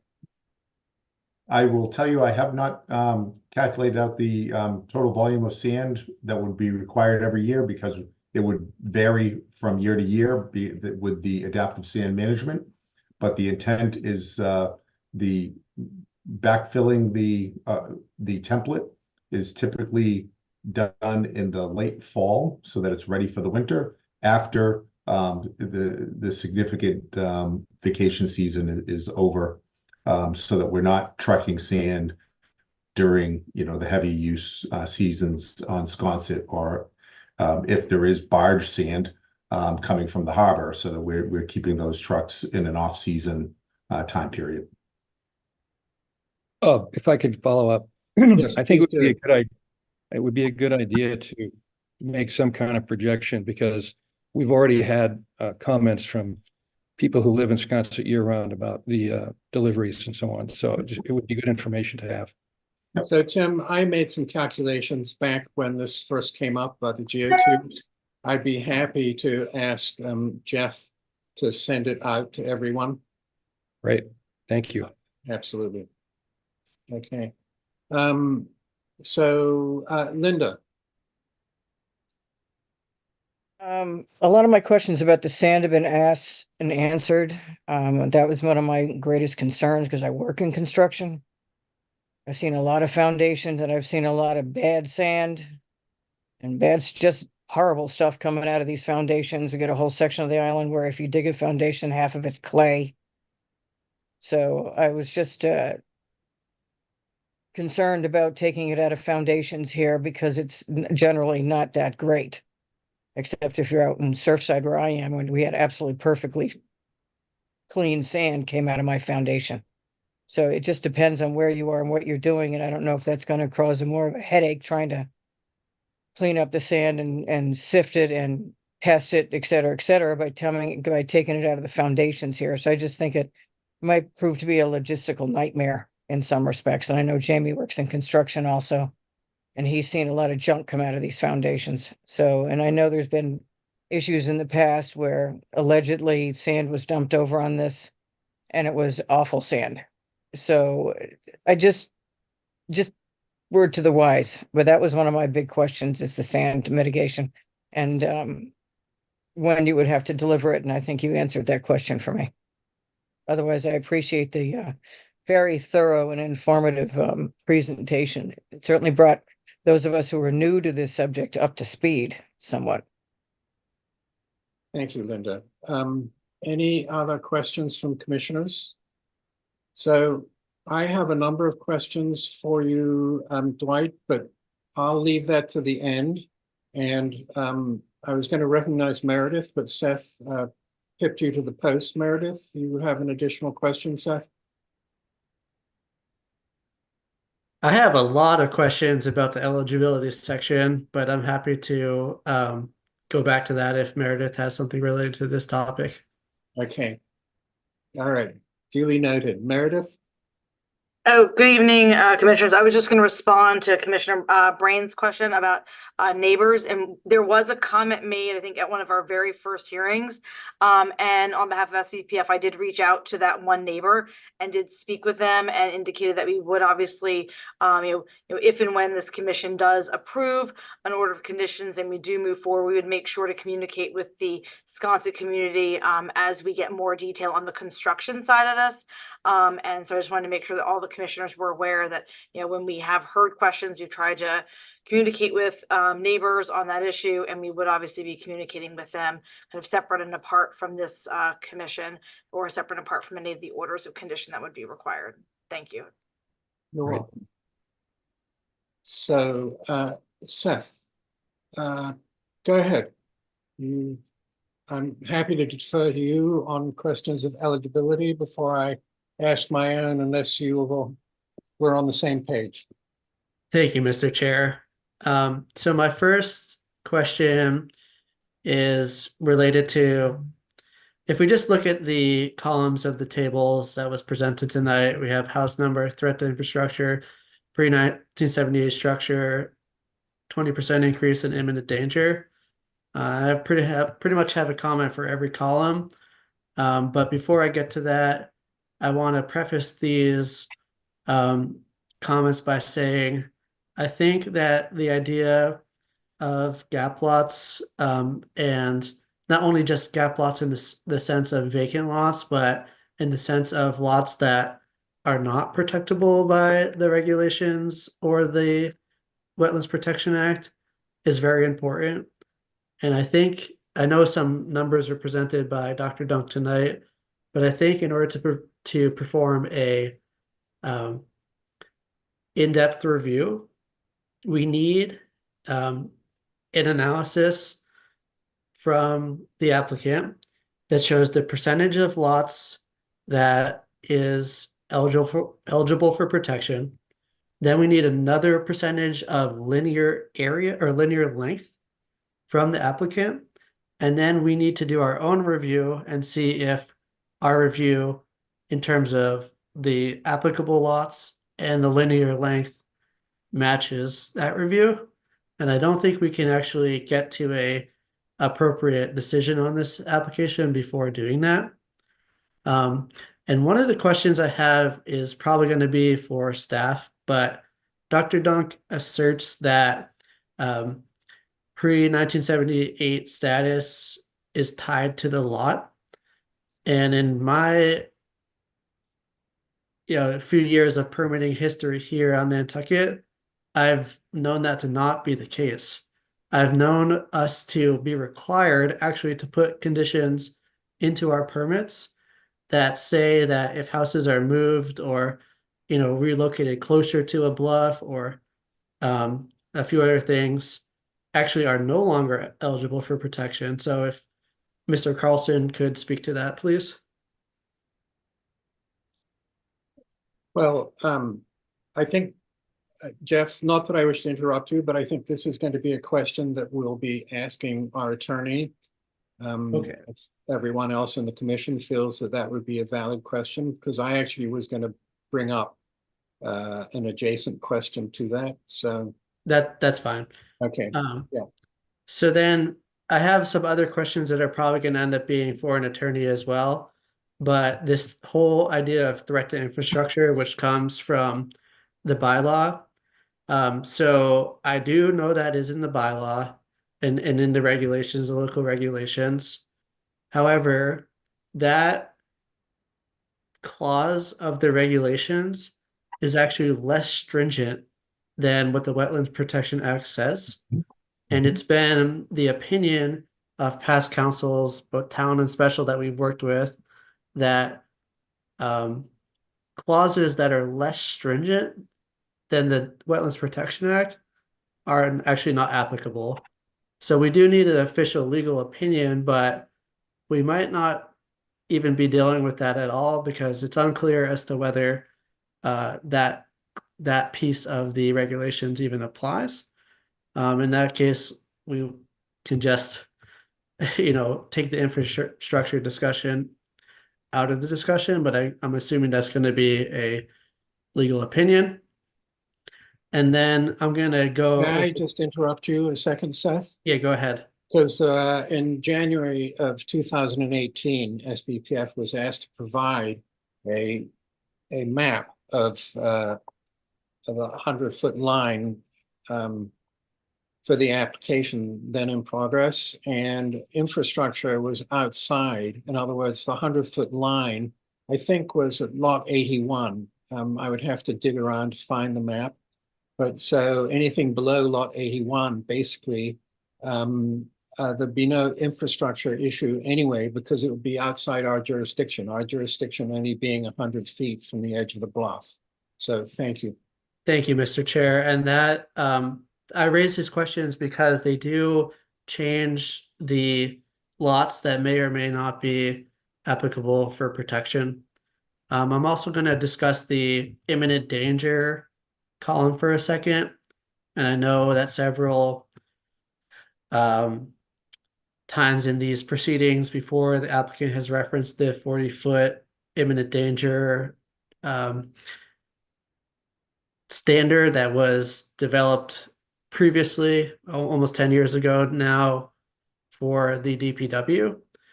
And that is not a, official imminent danger standard of the commission. As I think the commission and the applicant agree on this, there is no specified definition for linear amount of length for imminent danger in the Commonwealth. And their assertion that 2 storms equals imminent danger is certainly an opinion, but we actually, before we get to issuing a positive order of conditions on that, would have to accept that opinion and would have to have a discussion about whether we think that assertion of imminent danger is the correct one to use or not. I know in the various permitting and legal history of these projects in general in this area, there's been different standards applied, but we can't just say it's in imminent danger because the applicant says it is. We need to actually, as a commission, hopefully and finally create a standard for what imminent danger means. And so that will potentially change the lots that are applicable for protection as well. And may I add to that as well? Yeah, Seth, go since ahead. one Go second? ahead. Because you make the point that it was claimed that 2 storms could, make lots absolutely, in imminent danger. But at the same time, when we talk about the amount of sand that's available from the geotube, suddenly it goes from possible 40-foot loss to the fact that 3 cubic yards, 3 feet is more than an annual loss. And so I asked Jeff to post the letter that KP Law sent to the DEP when we appealed a superseding order of condition when the Conservation Commission did not approve of a similar application back in 2019 from SBPF. And I want to read from that letter. It's dated February 11th, 2020. And enclosed for filing is an appeal notice. And then it goes into imminent danger specifically. And it says the superseding order is unclear and how a distance of 40 feet from the top of the bank was determined to be the distance accepted for imminent danger. Imminent danger is not clearly defined in the existing state regulations, 310 CMR 1000. An acceptance of a distance not clearly defined by regulation appears to be arbitrary. In a comparable case, the Dukes County Superior Court upheld a denial of a coastal engineering structure with Justice Moriarty, noting that imminent means liable to happen soon. Using publicly available data from the Massachusetts Ocean Resource Information System, MORIS, the published short-term shoreline rate change rate is 6.2 feet a year, and the long-term shoreline change rate is 0.085 feet per year. Given these rates and understanding the site-specific information, 40 feet is not an appropriate number for determining imminent danger. Using the public rates, it would be 6 years using the short term to approach 40 feet. Even if that rate was doubled, it would be 3 years to approach 40 feet. The commission contends that a number closer to 10 to 15 feet would be more appropriate for this determination. Given this necessary change in criteria, a number of the homes on the ocean side of Baxter Road would need to be reviewed for being within imminent danger. If they are not within imminent danger, then they would not require immediate protection. So thank you, Seth, for letting me add that. And I would urge all the commissioners to read this letter if they haven't already done so. Thank you, Mr. Chair. And I did read that opinion that you are, or that attorney letter that you are referencing. And I mean, I'm sure with the amount of attorneys that are in this room, we're going to get people pulling out dictionaries and making their assertions about imminent, what it means. But, Right, this was George Pucci. This was George Pucci writing on behalf of Concom in 2020. Thank you, but I think liable to happen soon is the pretty clear as the definition of what imminent is. And I think before we accept the standard based on, one opinion from 10 plus years ago, we do need to actually define what imminent danger means. And then just quickly related to the increase in habitable space. So there are some lots on these tables that indicate building was relocated. And I think that we're going to have to go through the history of those relocations and determine whether those relocations caused that lot to no longer be applicable or not. I understand that it's the opinion of the applicant that the applicability is tied to the lot. It's my personal opinion that it's not, but I think we need to check on that through legal and past permitting history. And just lastly, I know I spoke for a while, but this is a comment related to the process for commissioners. In many permits, there's not a whole lot of difference in the standards for what the Wetlands Protection Act says and what our local bylaw and regulations say. But in this case, there are some significant differences. And we are going to have to go through both of those standards and specifically, see whether this project could be permissible and conditioned to be permissible under the Wetlands Protection Act and under the bylaw. And it may be the case that it could be under both, and maybe the case that it could be under neither, and it may be the case that it could be under one or the other. But we're going to have to go through both of those a little bit separately in this process, which I think is different than kind of the dual review that we usually use, because the standards are quite different in the Wetlands Protection Act and in the bylaw and the regulations. Thank you. Thank you. So Dwight, before you respond, I wonder if I could ask a couple of questions on following through. And I wonder if Ms. Perlett would put up Reach 2, the table for 85 through 107A.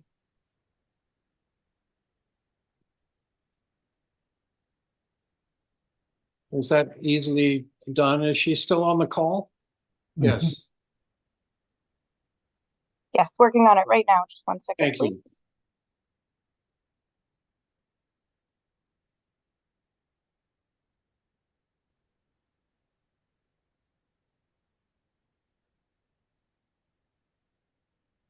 Great, thank you. So Dwight, it says here on house number 99, threat to infrastructure, pre-78 structure. And so I don't know how many times I've tried to correct this, because this was my family's former house and lot. And there is no building there. And the shed on there is specifically a shed that was moved from number 97 and is a non-habitable shed. And I sent SBPF and I sent George Pucci the information on that at least 10 years ago. So that, I say with respect, is completely incorrect, unless I'm misreading this. And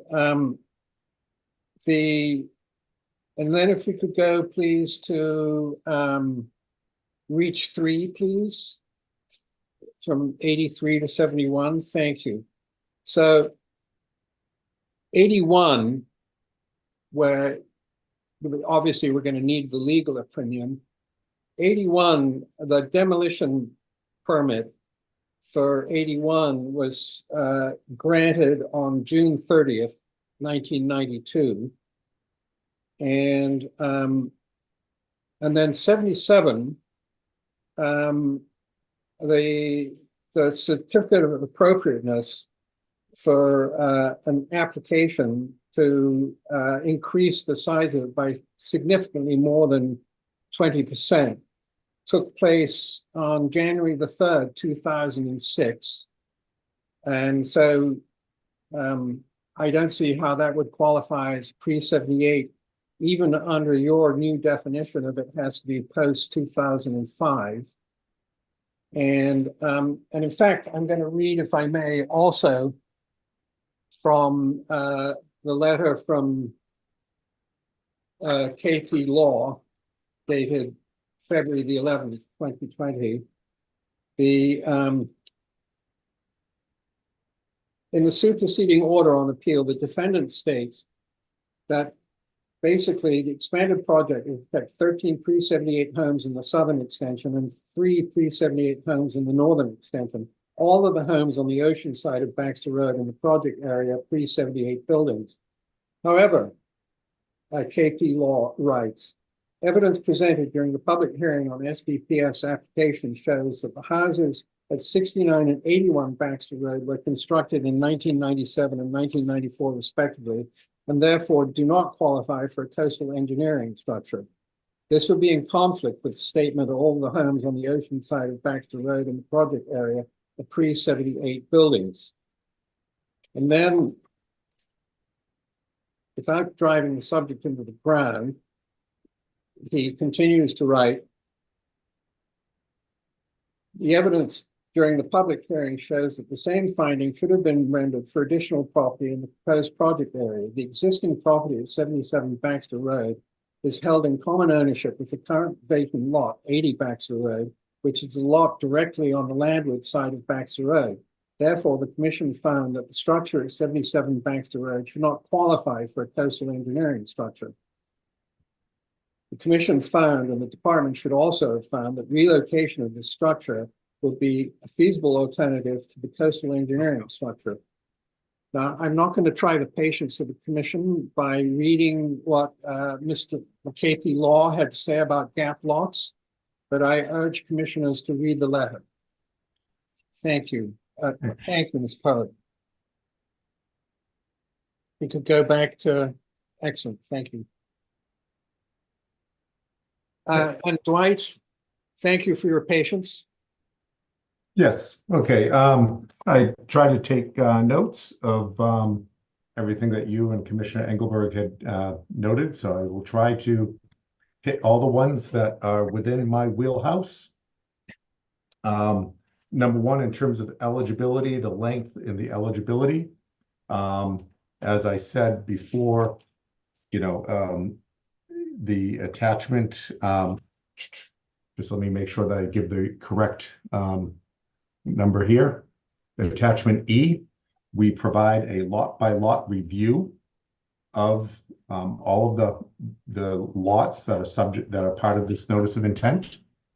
And as I described when I went through those tables, it is our opinion that all of the lots in reaches 1, 2, 3, and 4 are eligible. So in terms of the number and the length, it's all of them in that entire length. So that's you know, we provide that backup in Mr. Engelberg. That's our approach there. In terms of the infrastructure, I hear what you're saying relative to the delta between the bylaw and the state law, or the bylaw regulations and the state regulations. And I don't argue with you on that point. However, two elements there. Your regulations do allow for the protection of infrastructure. The lots that we've identified as gap lots, which are the vacant lots, which include the vacant lots. We clearly have the Baxter Road within tens of feet from the top of the coastal bank as of the 2022 survey. And so under the current bylaw, those, you know, we have there that those lots are up in the northern end, 85, just so I can take my notes, but we have 85, 105, 107, 107A, and 115 as being vacant up there. So under the bylaw regulations, the CES there is to protect the road and the infrastructure. The homes that are up in that section are very close. They're teetering on the edge. So I don't think there's any discussion about eligibility of those. But the other element relative to the gap lots for the prior project, SE 483115, the Massachusetts Department of Environmental Protection issued a superseding order of conditions for, I believe that was 55 to 119. I'd have to go back and check now if it's 55 or 59, but I think it was 55. The DEP had determined that all those lots were eligible relative to the DEP's definition of pre-78 homes. The DEP authorized the continuation of the CES across the gap lots. And the reasoning there is obviously, one is to protect the homes on either side of those that are eligible. And number two is to protect the infrastructure in the road so that the homes that are served by that infrastructure remain habitable. Because without water, without sewer, a house is condemned. It's not habitable. So and eligibility, infrastructure, the imminent danger, we heard you when there was questions about the offsets of 40 feet for buildings, 40 feet for homes, and 65 feet for the road. That was established by the DPW's engineering consultant, a well-renowned engineering firm. And they established that following the 2012-2013 winter storm season, when where we saw upwards of 40 feet of retreat at the top of the coastal bank. So that can happen in a season, 40 feet. It's been observed here. So we heard questions about using that strict number criteria. So as I mentioned at the beginning of my discussion, that we look at this project, we look at the town's long-term program to relocate the road. And the purpose of the road relocation is to provide access to the homes. And until that can be implemented, keeping Baxter Road open to access the homes is important. We understand that program will take years. It's upwards of $40 million. It will take years to plan, design, fund, and implement. So when we look at that and we look at the potential of one or two storms or one or two storm seasons, taking out up to 40 feet of top of the coastal bank, a couple of storms seems reasonable. So a couple of years seem, to protect those homes and the road from loss until that long-term project can be implemented. I think we started out on our first hearing, discussing the Arcadis report, the Arcadis feasibility analysis or alternatives analysis that did identify that as the long-term, but identified tow protection as a short and medium-term feasible alternative to maintain this bluff, maintain these homes, and maintain the road.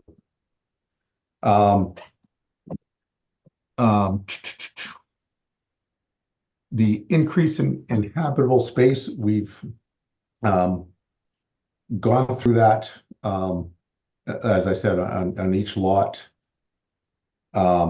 In terms of as I said, in terms of the pre-78 for the state regulations, I think the DEP has ruled on that, and the DEP does, Chip, you can correct me if I'm wrong, but I think the DEP typically does use their prior decisions as precedent for other decisions.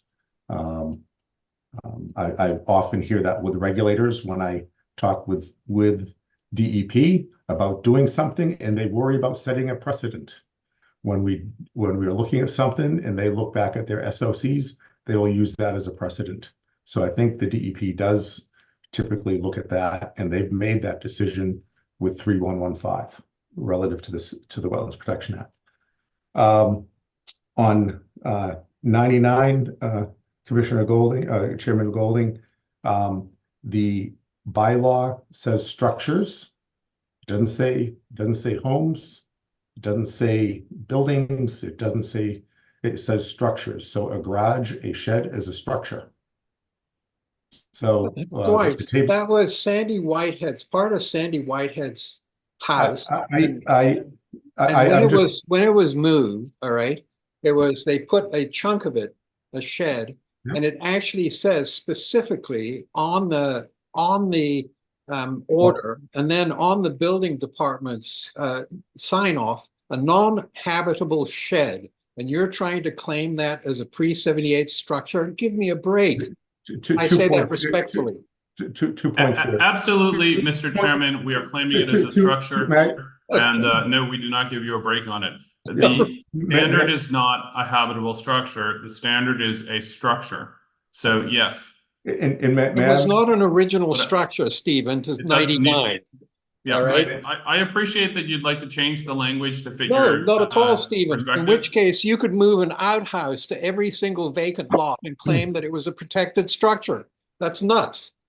I say that respectfully. Okay. Well, I appreciate that you don't like what the law says in this particular case, but it says what it says. All right. May I make one other pragmatic comment about lot 99? It is already protected by the existing pilot project. There are geotubes in front of it. Those geotubes are proposed to be maintained in this notice of intent. It's not proposed as a new geotube structure. And when you look at that table, when you look at other tables, it identifies what's currently protected by a geotube structure, and that lot's part of the pilot project.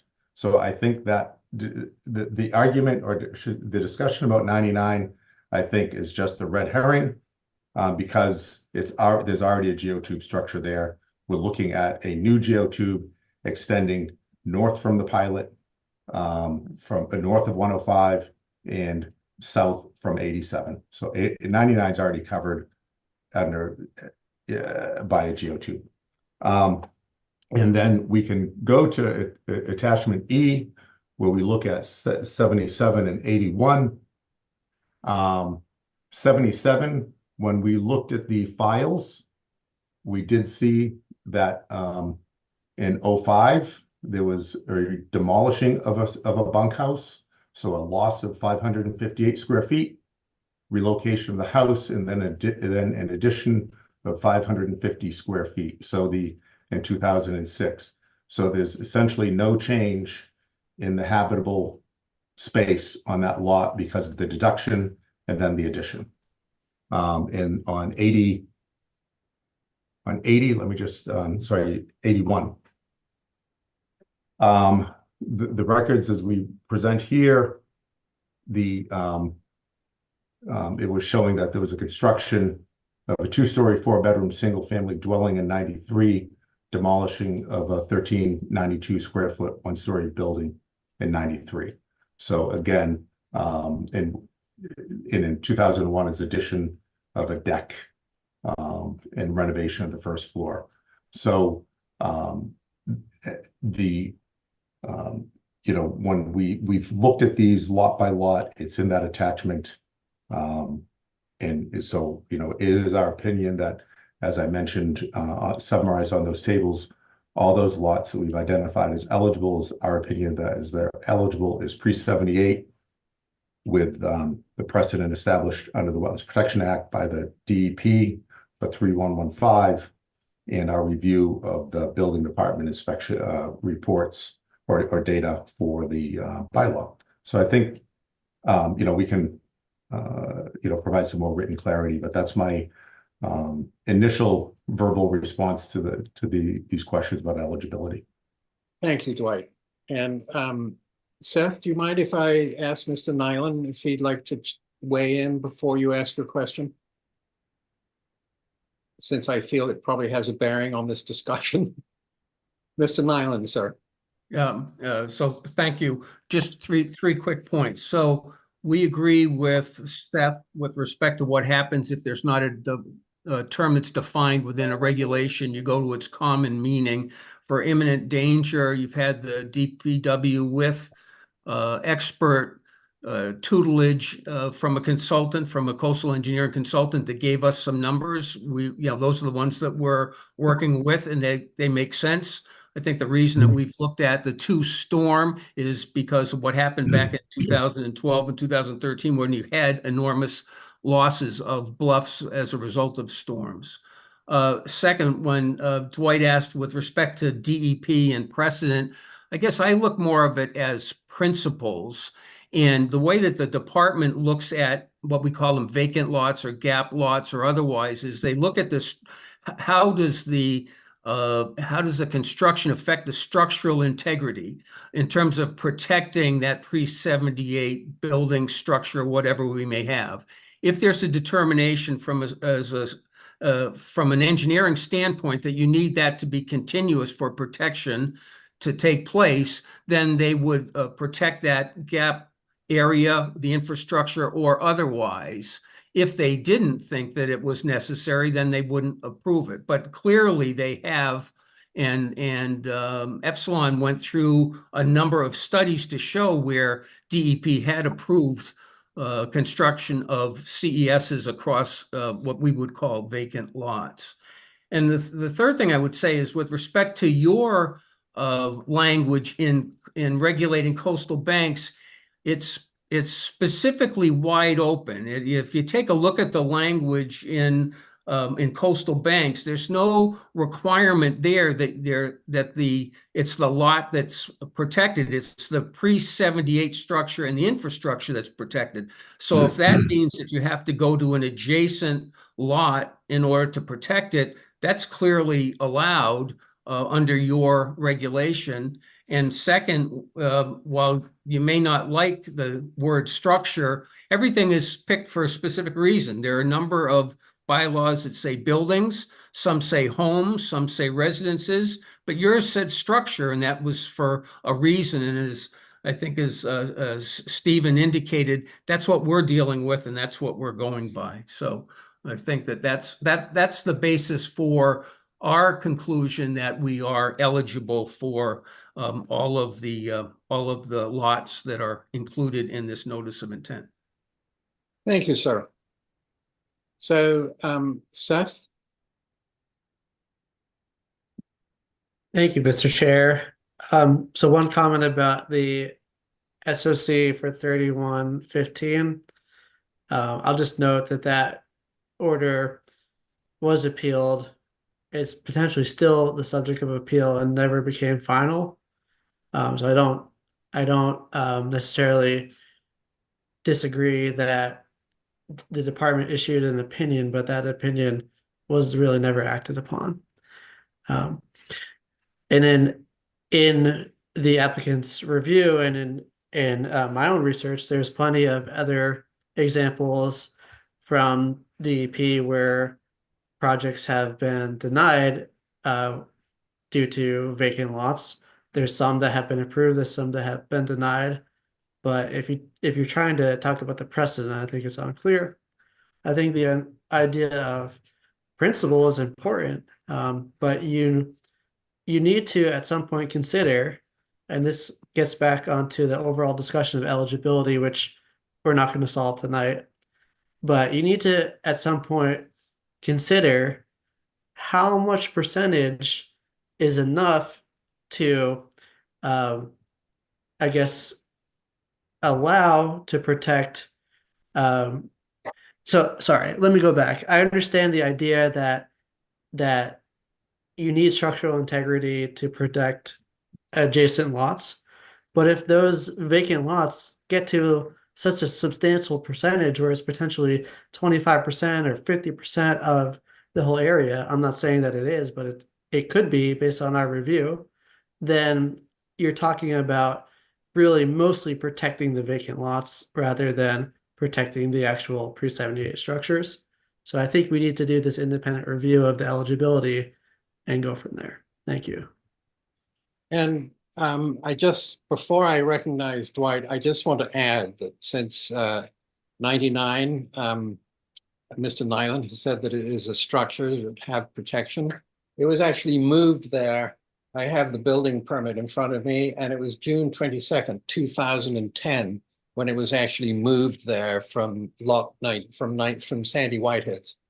So I would say it makes it moot for this discussion and shouldn't be claimed as pre-78 structure.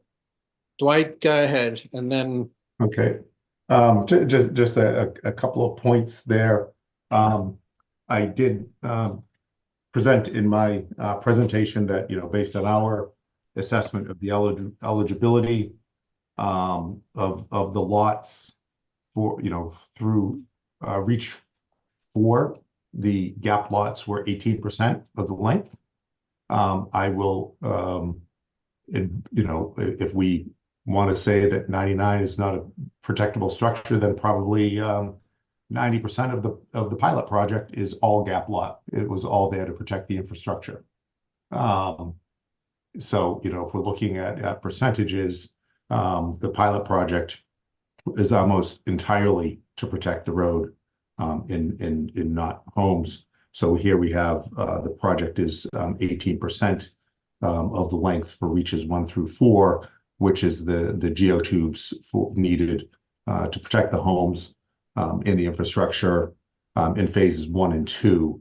And the notice of intent was carefully structured in working with the town to develop a community-based approach consistent with the town's resiliency plan of, rather than having these one-off lot by lot approaches to shoreline resiliency and shoreline stabilization. So the intent here is to look at it as a community-wide basis to protect the shoreline for the community and not looking at it lot by lot.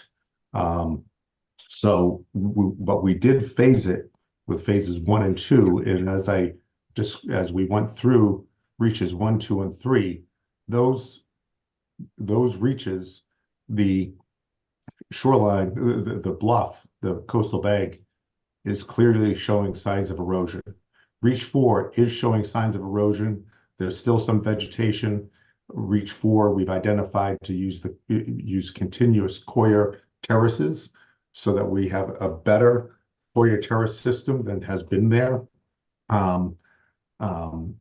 Which hasn't always been uniformly constructed and maintained. So to have a more uniform construction and maintenance to better improve the function of that until phase 2 can be implemented.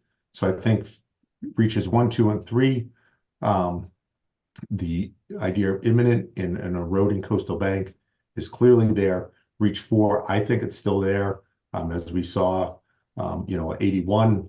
83 losing like 8 feet, the front of 79 losing 18 feet in these past winter storms at the toe.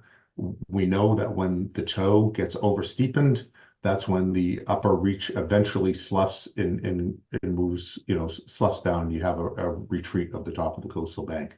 But reach 4 would be put off until phase 2. So I think that's why we structured this notice of intent to be in phases. And finally, for reach 5, it's all in nature-based unless and until those types of eligibility criteria are met. So I think we tried to work with the town and do this in a manner that respects the eligibility and providing good protection until the long-term solution can be implemented. Thank you, Dwight. So, is this your final presentation, or do you have another one that you hope to make at a later date? Well, I think that this would be our presentation unless there's some additional information that the commission is looking for in terms of clarifying a certain point or otherwise. But, I think we've walked all the way through from the design through the operation to the monitoring and also talked a little bit tonight about the failure criteria. So I think we've hit everything. Okay, good. So I would like to propose that we put aside Thursday, March the 28th for all those who wish to make public comments about this project before the commission, and that they make sure that they submit written comments the Friday before so that everybody gets a chance to read them. and that we continue our hearing for SBPF to March 28th. Is that acceptable to you, Dwight? Well, I would defer to the applicants in terms of that, but I have a question first, Chairman Golding. Yeah. The commission was seeking to engage a peer reviewer in an outside counsel, and I'm just wondering what the status of that peer reviewer is, because I believe they would want time to review the documents that have been prepared and submitted as supplemental information, and obviously an outside counsel. And on that's the first question. And the second question is relative to the peer reviewer. Other commissions that I've worked with when there's a peer reviewer have authorized the peer reviewer to coordinate with the applicants, engineers and consultants as a way of expediting review. And I'm just wondering, when they're engaged with the commission, allow the peer reviewer to contact me or Gordon and vice versa. We can certainly any meetings or conversations include staff, or should it all go through staff or the commission? So thank you for asking that question, Dwight. And my understanding is that we are going to discuss after we've continue this hearing to accept Beveridge and Diamond's offer to be our legal representatives. And Jeff probably can address that better than I can. And as to a third-party reviewer, Jeff? So we have singular proposals for both of those roles. I know you guys have looked at the one for the third-party reviewer. Just confirming that that's still okay. And then you guys need to accept the proposal for independent legal counsel to forward to the select board. But those are the kind of the next two items on the agenda. Right. But I will say, just real quickly to Dwight's comment, and I apologize for interrupting. It has been pretty consistent practice that in doing a review, if they need more information or have some questions for clarity, that they have spoken kind of through staff or with staff to applicants before, not exclusive to this application, but to any application we've had third-party reviewers. So I would hope that we could kind of maintain that ability, that if they're looking for something specific, that we can help broker that information back and forth to get their review to be more complete. I have my hand up. I can't do the 28th of March. But thank you, Jeff. I just wanted clarity so that we knew how to proceed in proper order with the commission and staff. That's all. Thank you. Thank you, Dwight, and thank you for bringing it up. And Mr. Nyland, would you like to address part of that? I just had one quick question that on the 28th, would we have some time at the end after all the other public comments are made that we could respond to those? Oh, absolutely. And that was why I suggested that comments be in writing the Friday before, so we all get to read it and everybody gets a chance to line their ducks up, so to speak. I assumed that, but I wanted to remove all doubt. So thank you. Okay. All right. And it's unfortunate that, and so Linda, I heard what you said, and Seth, before we discuss it, do you have anything to say? Just so you know, I'm okay the week after that, but not that day. But that we have a regular meeting on the 4th of April. So I thought. So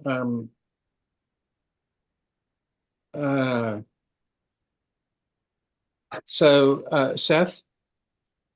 Thank you, Mr. Chair. Yes, I do unfortunately have something to say. And my comment is related to the discussion that was desired by the applicant to be had about the kind of outlaying the schedule or the review schedule, because I have questions and comments about that too.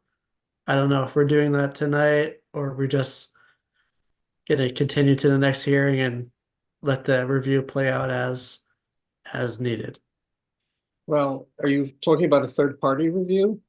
No, the timeline for this hearing, I know that had been a discussion in the past, and I have some points about that as well. So, from my perspective, clearly, we know that there are a number of people who wish to comment on this subject, and it's already 8 o'clock. And I think it's only fair to the applicants that they get a chance to read in advance what several parties, I'm sure, plan to comment in depth about their application, that was the basis of my suggestion that we have a separate meeting for that. Does that make sense to my fellow commissioners?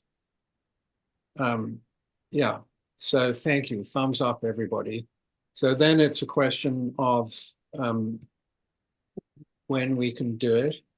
And I know that Mr. Cohen has made it clear that he would, if possible, he would like us to come to a decision before town meeting.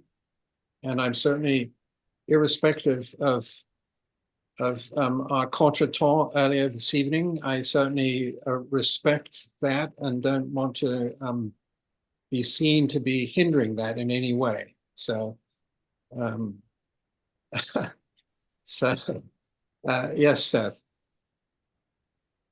Can I ask a specific question related to that? Sure. So thank you, Mr. Chair. So could you, Mr.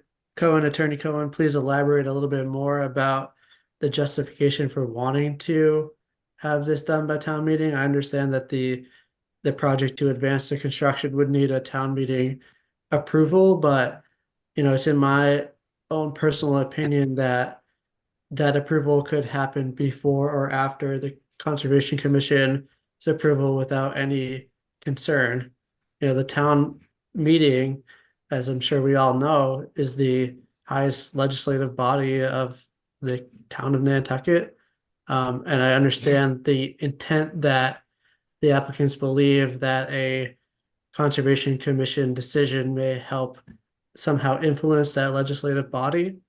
But really, it would be the practice of good governance to allow those processes to be completely separate from each other. The legislative body, the people of Nantucket, have to make a decision about what they want to do with a public beach that's independent of permitting in relation to the Wetlands Protection Act or the local regulations. So I understand the justification, but I just don't personally see it. If you could please elaborate a little bit more. Thank you. Sure, Mr. Chairman, through you, if I may.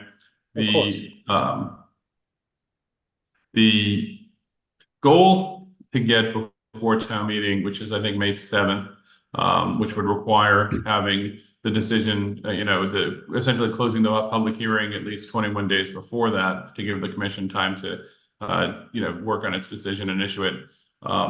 The goal there is to allow town meeting to vote on something that they know, not just because it would be better to have an approval from the Concom if that's where this goes, but because the town meeting as a legislative body typically does not approve things that are not defined. And I think that there's zero chance of town meeting approving the use of the town beach for something where there's not a permit in place for that. Because town meeting doesn't typically write blank checks, nor do I think they should. So although those are independent activities, legislative and regulatory permitting activities, the idea is that town meeting, I don't think, would properly answer the question of whether or not the town beach could be used for something if it doesn't know what that is, what that use is, even if it has a general idea. And most people, I think, would want to know, has the commission approved it? What conditions are in place? How do we, and those kind of things.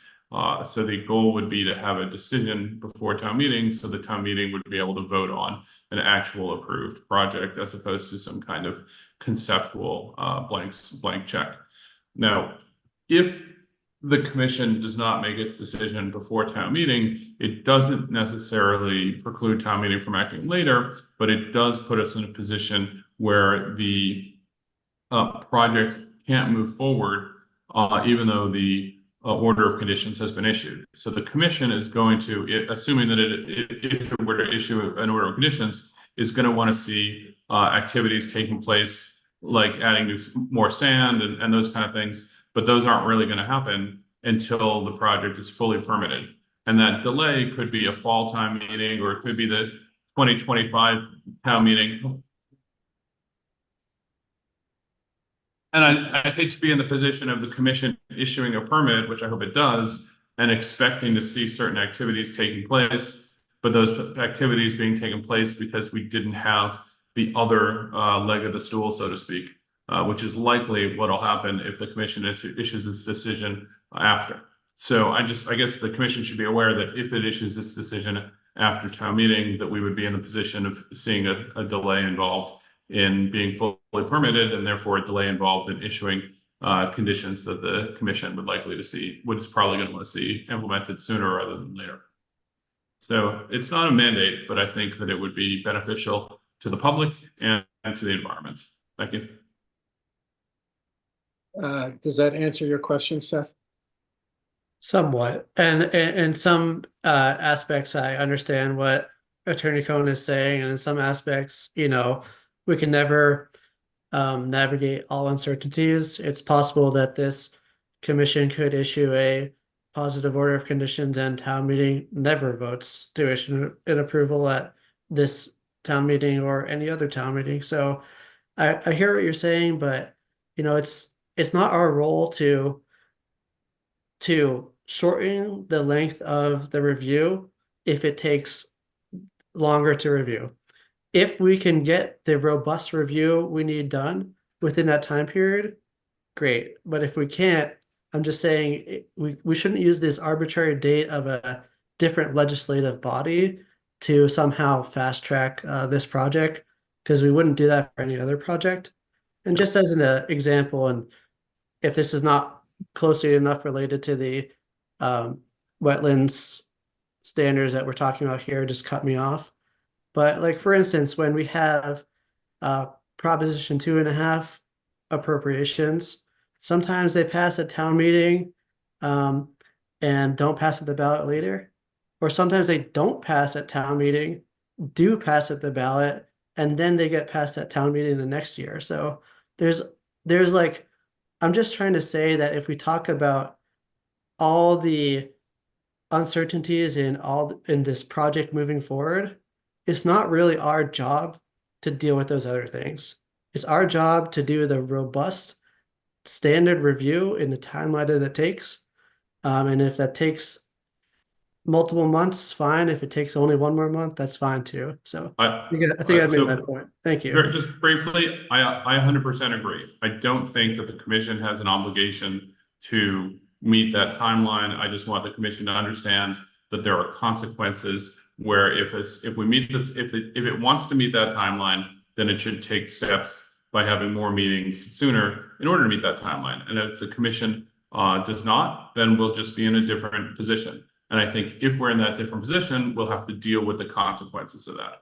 Ultimately, the robustness of your review should not be compromised, but I do think that you have some scheduling options that you could, you know, prioritize whether or not you meet that deadline. But I definitely don't think you should short circuit anything. I would agree that robustness would not be something I would ask that you sacrifice. Thank you. Good. Then we're all more or less in agreement. So another deadline is that there are 2 positions on the commission come up in, when is it, Jeff? June or July? So Commission terms end on June the 30th, and new commissioners would start July the 1st if the regular appointment schedule is maintained. So the appointment schedule is May 10th? No, is maintained. Maintained, thank you, yes. So hopefully, unless, well, I'll say no more.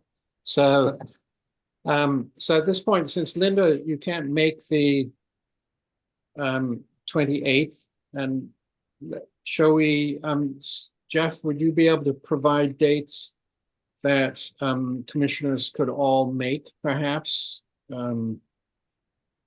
I don't know if Wednesday, the 27th is, yes, Mike. Thank you, Mr. Chair. I didn't know you were suggesting to suggest alternative dates, so I just was going to listen to that. But I was going to say, I certainly would like Linda to be there, but I would like to keep SPPF on off meetings, and because it takes up so much time, and I think it's been effective to do that. So if if we can't all be present, we can't all be present, but I would like to stay on the off meeting schedule. Thank you. Thank you, Mike. And I think we all agree. And it does take a lot of time. And so that's why I was thinking possibly the 27th. Yes, Jeff. So, did I mute? I was just gonna say, sorry, I'm looking at my schedule. Our next regular meeting is next Thursday. Yes. Why don't, because I'll check with, when we schedule the webinars, we run it through NCTV as well. Why don't, we'll pull together all of those dates and we'll get a list that we'll put out for people to see.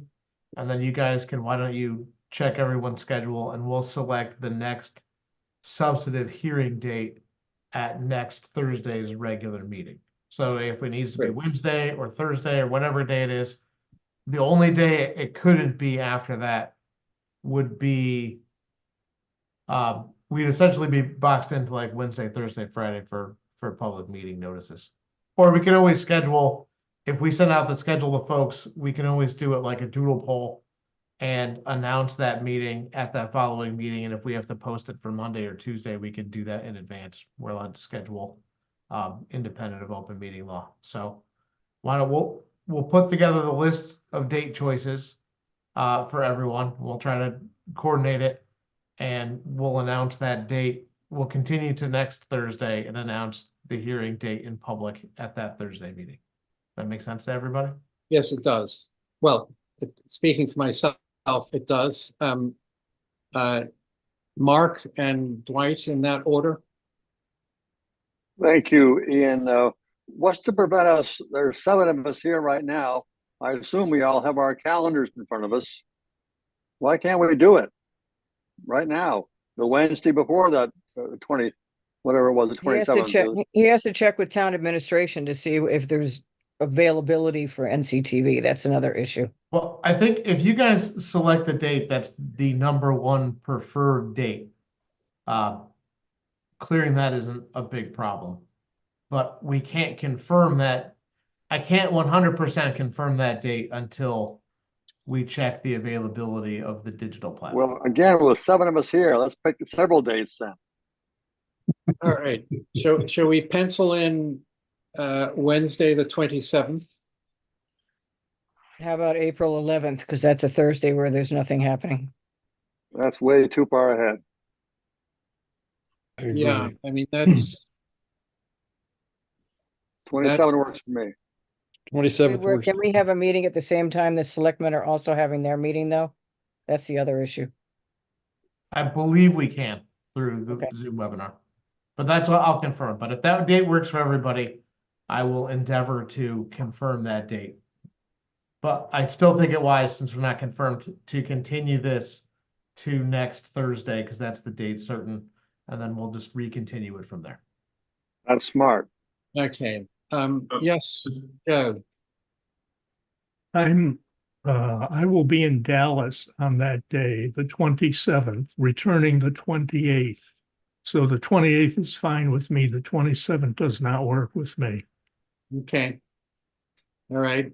So Dwight and then Steve. Yeah. I was just going to ask if, while you're looking to schedule the next substantive hearing date, could you actually schedule the next 2 or 3 substantive hearing dates, all to, every other week or something, so that that can be identified up front rather than just doing one at a time? I don't know if that's possible. That's an extremely rational approach, so I disagree. Yes, Steve. I am a scientist. Yeah. Two things, Mr. Chairman. On behalf of the applicant, I'd request the continuation to the next regular meeting. And then, and also I think Dwight's suggestion of trying to schedule 2 meetings would be good. But also, to the extent that the commissioners go home and reflect on this and find that they have an issue that they'd like to see addressed, if that could be announced at the next regular meeting, so that at the actual substantive meeting, we could make sure that we have that week notice to be able to address it. That would be, we'd like to address any concerns that the commissioners would announce at that time. Jeff? That's fine. Mike? Thank you, Mr. Chair. Just a reminder to fellow commissioners, if you can't make a meeting, the next meeting, I doubt we're going to come to a full decision, and you can watch it on Zoom and then sign the form to be able to participate in the following meeting. Just a suggestion, and I'm not trying to sway it one way or another for me, but. No, understood. I think, and remind me, Jeff, if you miss, you get 2 meetings that you can watch. I'll clarify. You can miss one. Just one. You can miss one and read back in. If you miss a second one, you're ineligible. Okay. Mr. Nyland, is that what you were going to say? It happened to have been my case. It happened to have been my case. You can only miss one. Okay. So if possible, we want to try and avoid that. So, and Right. Dwight, any further comment? Yeah, just the comment, since it's penciled in for 3/27, if it can just be known to all parties that their comments would need to be into the commission by 3/22, is it? That's the Friday before? Yeah, it would be. I know that may not be solidified till next Thursday's meeting, but I'd hate to have people say, oh, we didn't know that it was solid, and therefore not get materials in. Well, I think We're since going to miss Joe here. Joe can't make the 27th, we're not going to do the 27th. Okay. Or I think the 28th, because I think from my perspective, it's important to have all 7 commissioners actually present if it's at all possible. Okay. So, Right, so if it's okay, Mr. Chairman, we'll send out some sort of scheduling, whether it's a doodle poll or something to schedule, and we'll work with the applicants to make sure that they're available as well for those alternative dates. Right. And we will try to circle the wagons, and we will have it all squared away before March the 21st. Great. Doodle is good. Excellent. Thank you. It'll All right. give Bill something to do. So we're continuing the subject until the 21st. Thank you, everybody. And Thank you. Steve, at least we didn't shake our fists at each other.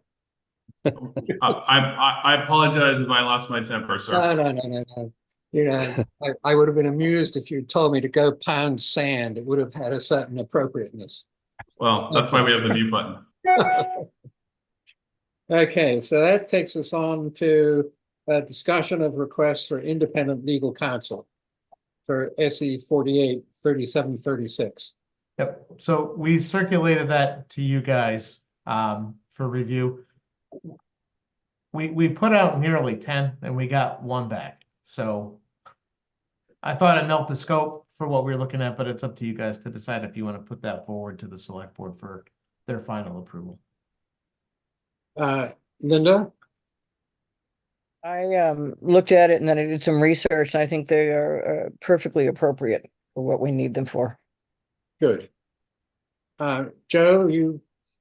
I would concur. The thing that I liked about that presentation is they're doing work on Martha's Vineyard, so they understand the island concept. Yeah. So I would propose that in accepting that Jeff circulate or be open to additional questions that we then propose to the select board at the same time, because I think clearly the issue of what's the definition of a 78, pre-78 lot is foremost. Mr. Chair, Yeah, do we need a motion to accept the council? we do. And but the question is, all right, so let's do it. First of all, do we accept council? A motion to accept council. Got it. So moved by Mark, seconded by Joe. So by roll call vote. Let me see. Mark Beal, Aye. Tim Brain, Aye. Seth Engelborg, Aye. Mike Miserelli, Aye. Joe Plandowski, Aye. Linda Williams, Aye. Ian Golding, aye. So then, so in the proposal that we've accepted, there's they mention the 4 items that we'd requested, and I would like to add a 5th about pre-78 lots, and so would anybody disagree that clearly needs to be discussed at greater length? We need legal counsel on the subject. Yes. Yeah, and so Jeff, would you like to formulate that and pass it around for Yeah, approval? I think what would probably be most efficient here is we'll get the proposal into the select board for their adoption. And then I think we can always approve that next question as part of the agenda item on this application next Thursday for everybody. You mean a discussion as to why we would want to? I think just the final language of that question. I think a simple question of Okay. review of the pre-78 standard. Okay. doesn't clearly define what the question is. Okay. But I think I'll review what we discussed tonight and try to put that together. But I want to make sure that we get at least the firm engaged and started on the other questions. And if we had another question on, I would rather have them most of the way done with their original analysis and give them an extra than have them wait. Okay. Fine. I know a hint when someone kicks me under the table like anybody else. So all right. Sorry. So then that's discussion of independent reviewer. Right. There's So not you much to guys say. look at the one last time and there was some question about we had someone else responded that they were going to respond and they didn't end up responding. So we've been recently in contact with this group even today with Beta, and they're still on board. So just to confirm that that's acceptable, that they're doing a review of the application against essentially the merits of the act and the bylaw. So are you saying that we do have an independent reviewer at this point? You've signed a contract? As long as you guys say it's okay. Absolutely. Okay. Yep. Just want to make Okay. sure. So again, this Okay. is not an application that we go cavalierly through. Like this is a T crosser and I dotter. So No. All all right. right, then we'll be good. We'll get status updates and dates to everybody before the next meeting on the 7th, on the 21st. Sorry, I'm going back in time. All right. Yes, Mike? Do we have to vote to It'd be review? great if you did. Okay.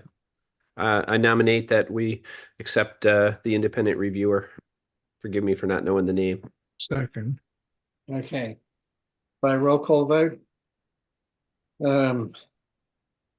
Mark Beal, Aye. Tim Brain, Aye. Seth Engelborg, Aye, and just for further comment, I'll note that Beta is a well-renowned firm with other history of working on projects on Nantucket. great. Thank you for that. Joe Plandowski, Aye.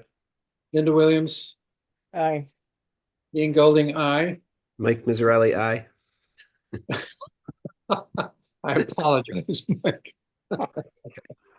Okay, clearly. So I would say, does anybody wish to call a halt to proceedings? A motion to adjourn? Thank you, Joe. Seconded by Mike. Thank you, Mike. By roll call Let vote. them vote, Ian. Let them vote. Mark Beal, Aye. Tim Brain, Aye. Seth Engelborg, Aye. Mike Pizzarelli, Aye. Joe Pandowski, Aye. Linda Williams, Aye. Ian Golding. Aye. Thank you, everybody. And Thank you. enjoy the Thank you. weekend. Thank you, Good night. Commissioner. We Yeah, appreciate good your night. time. Good night. Nighty night.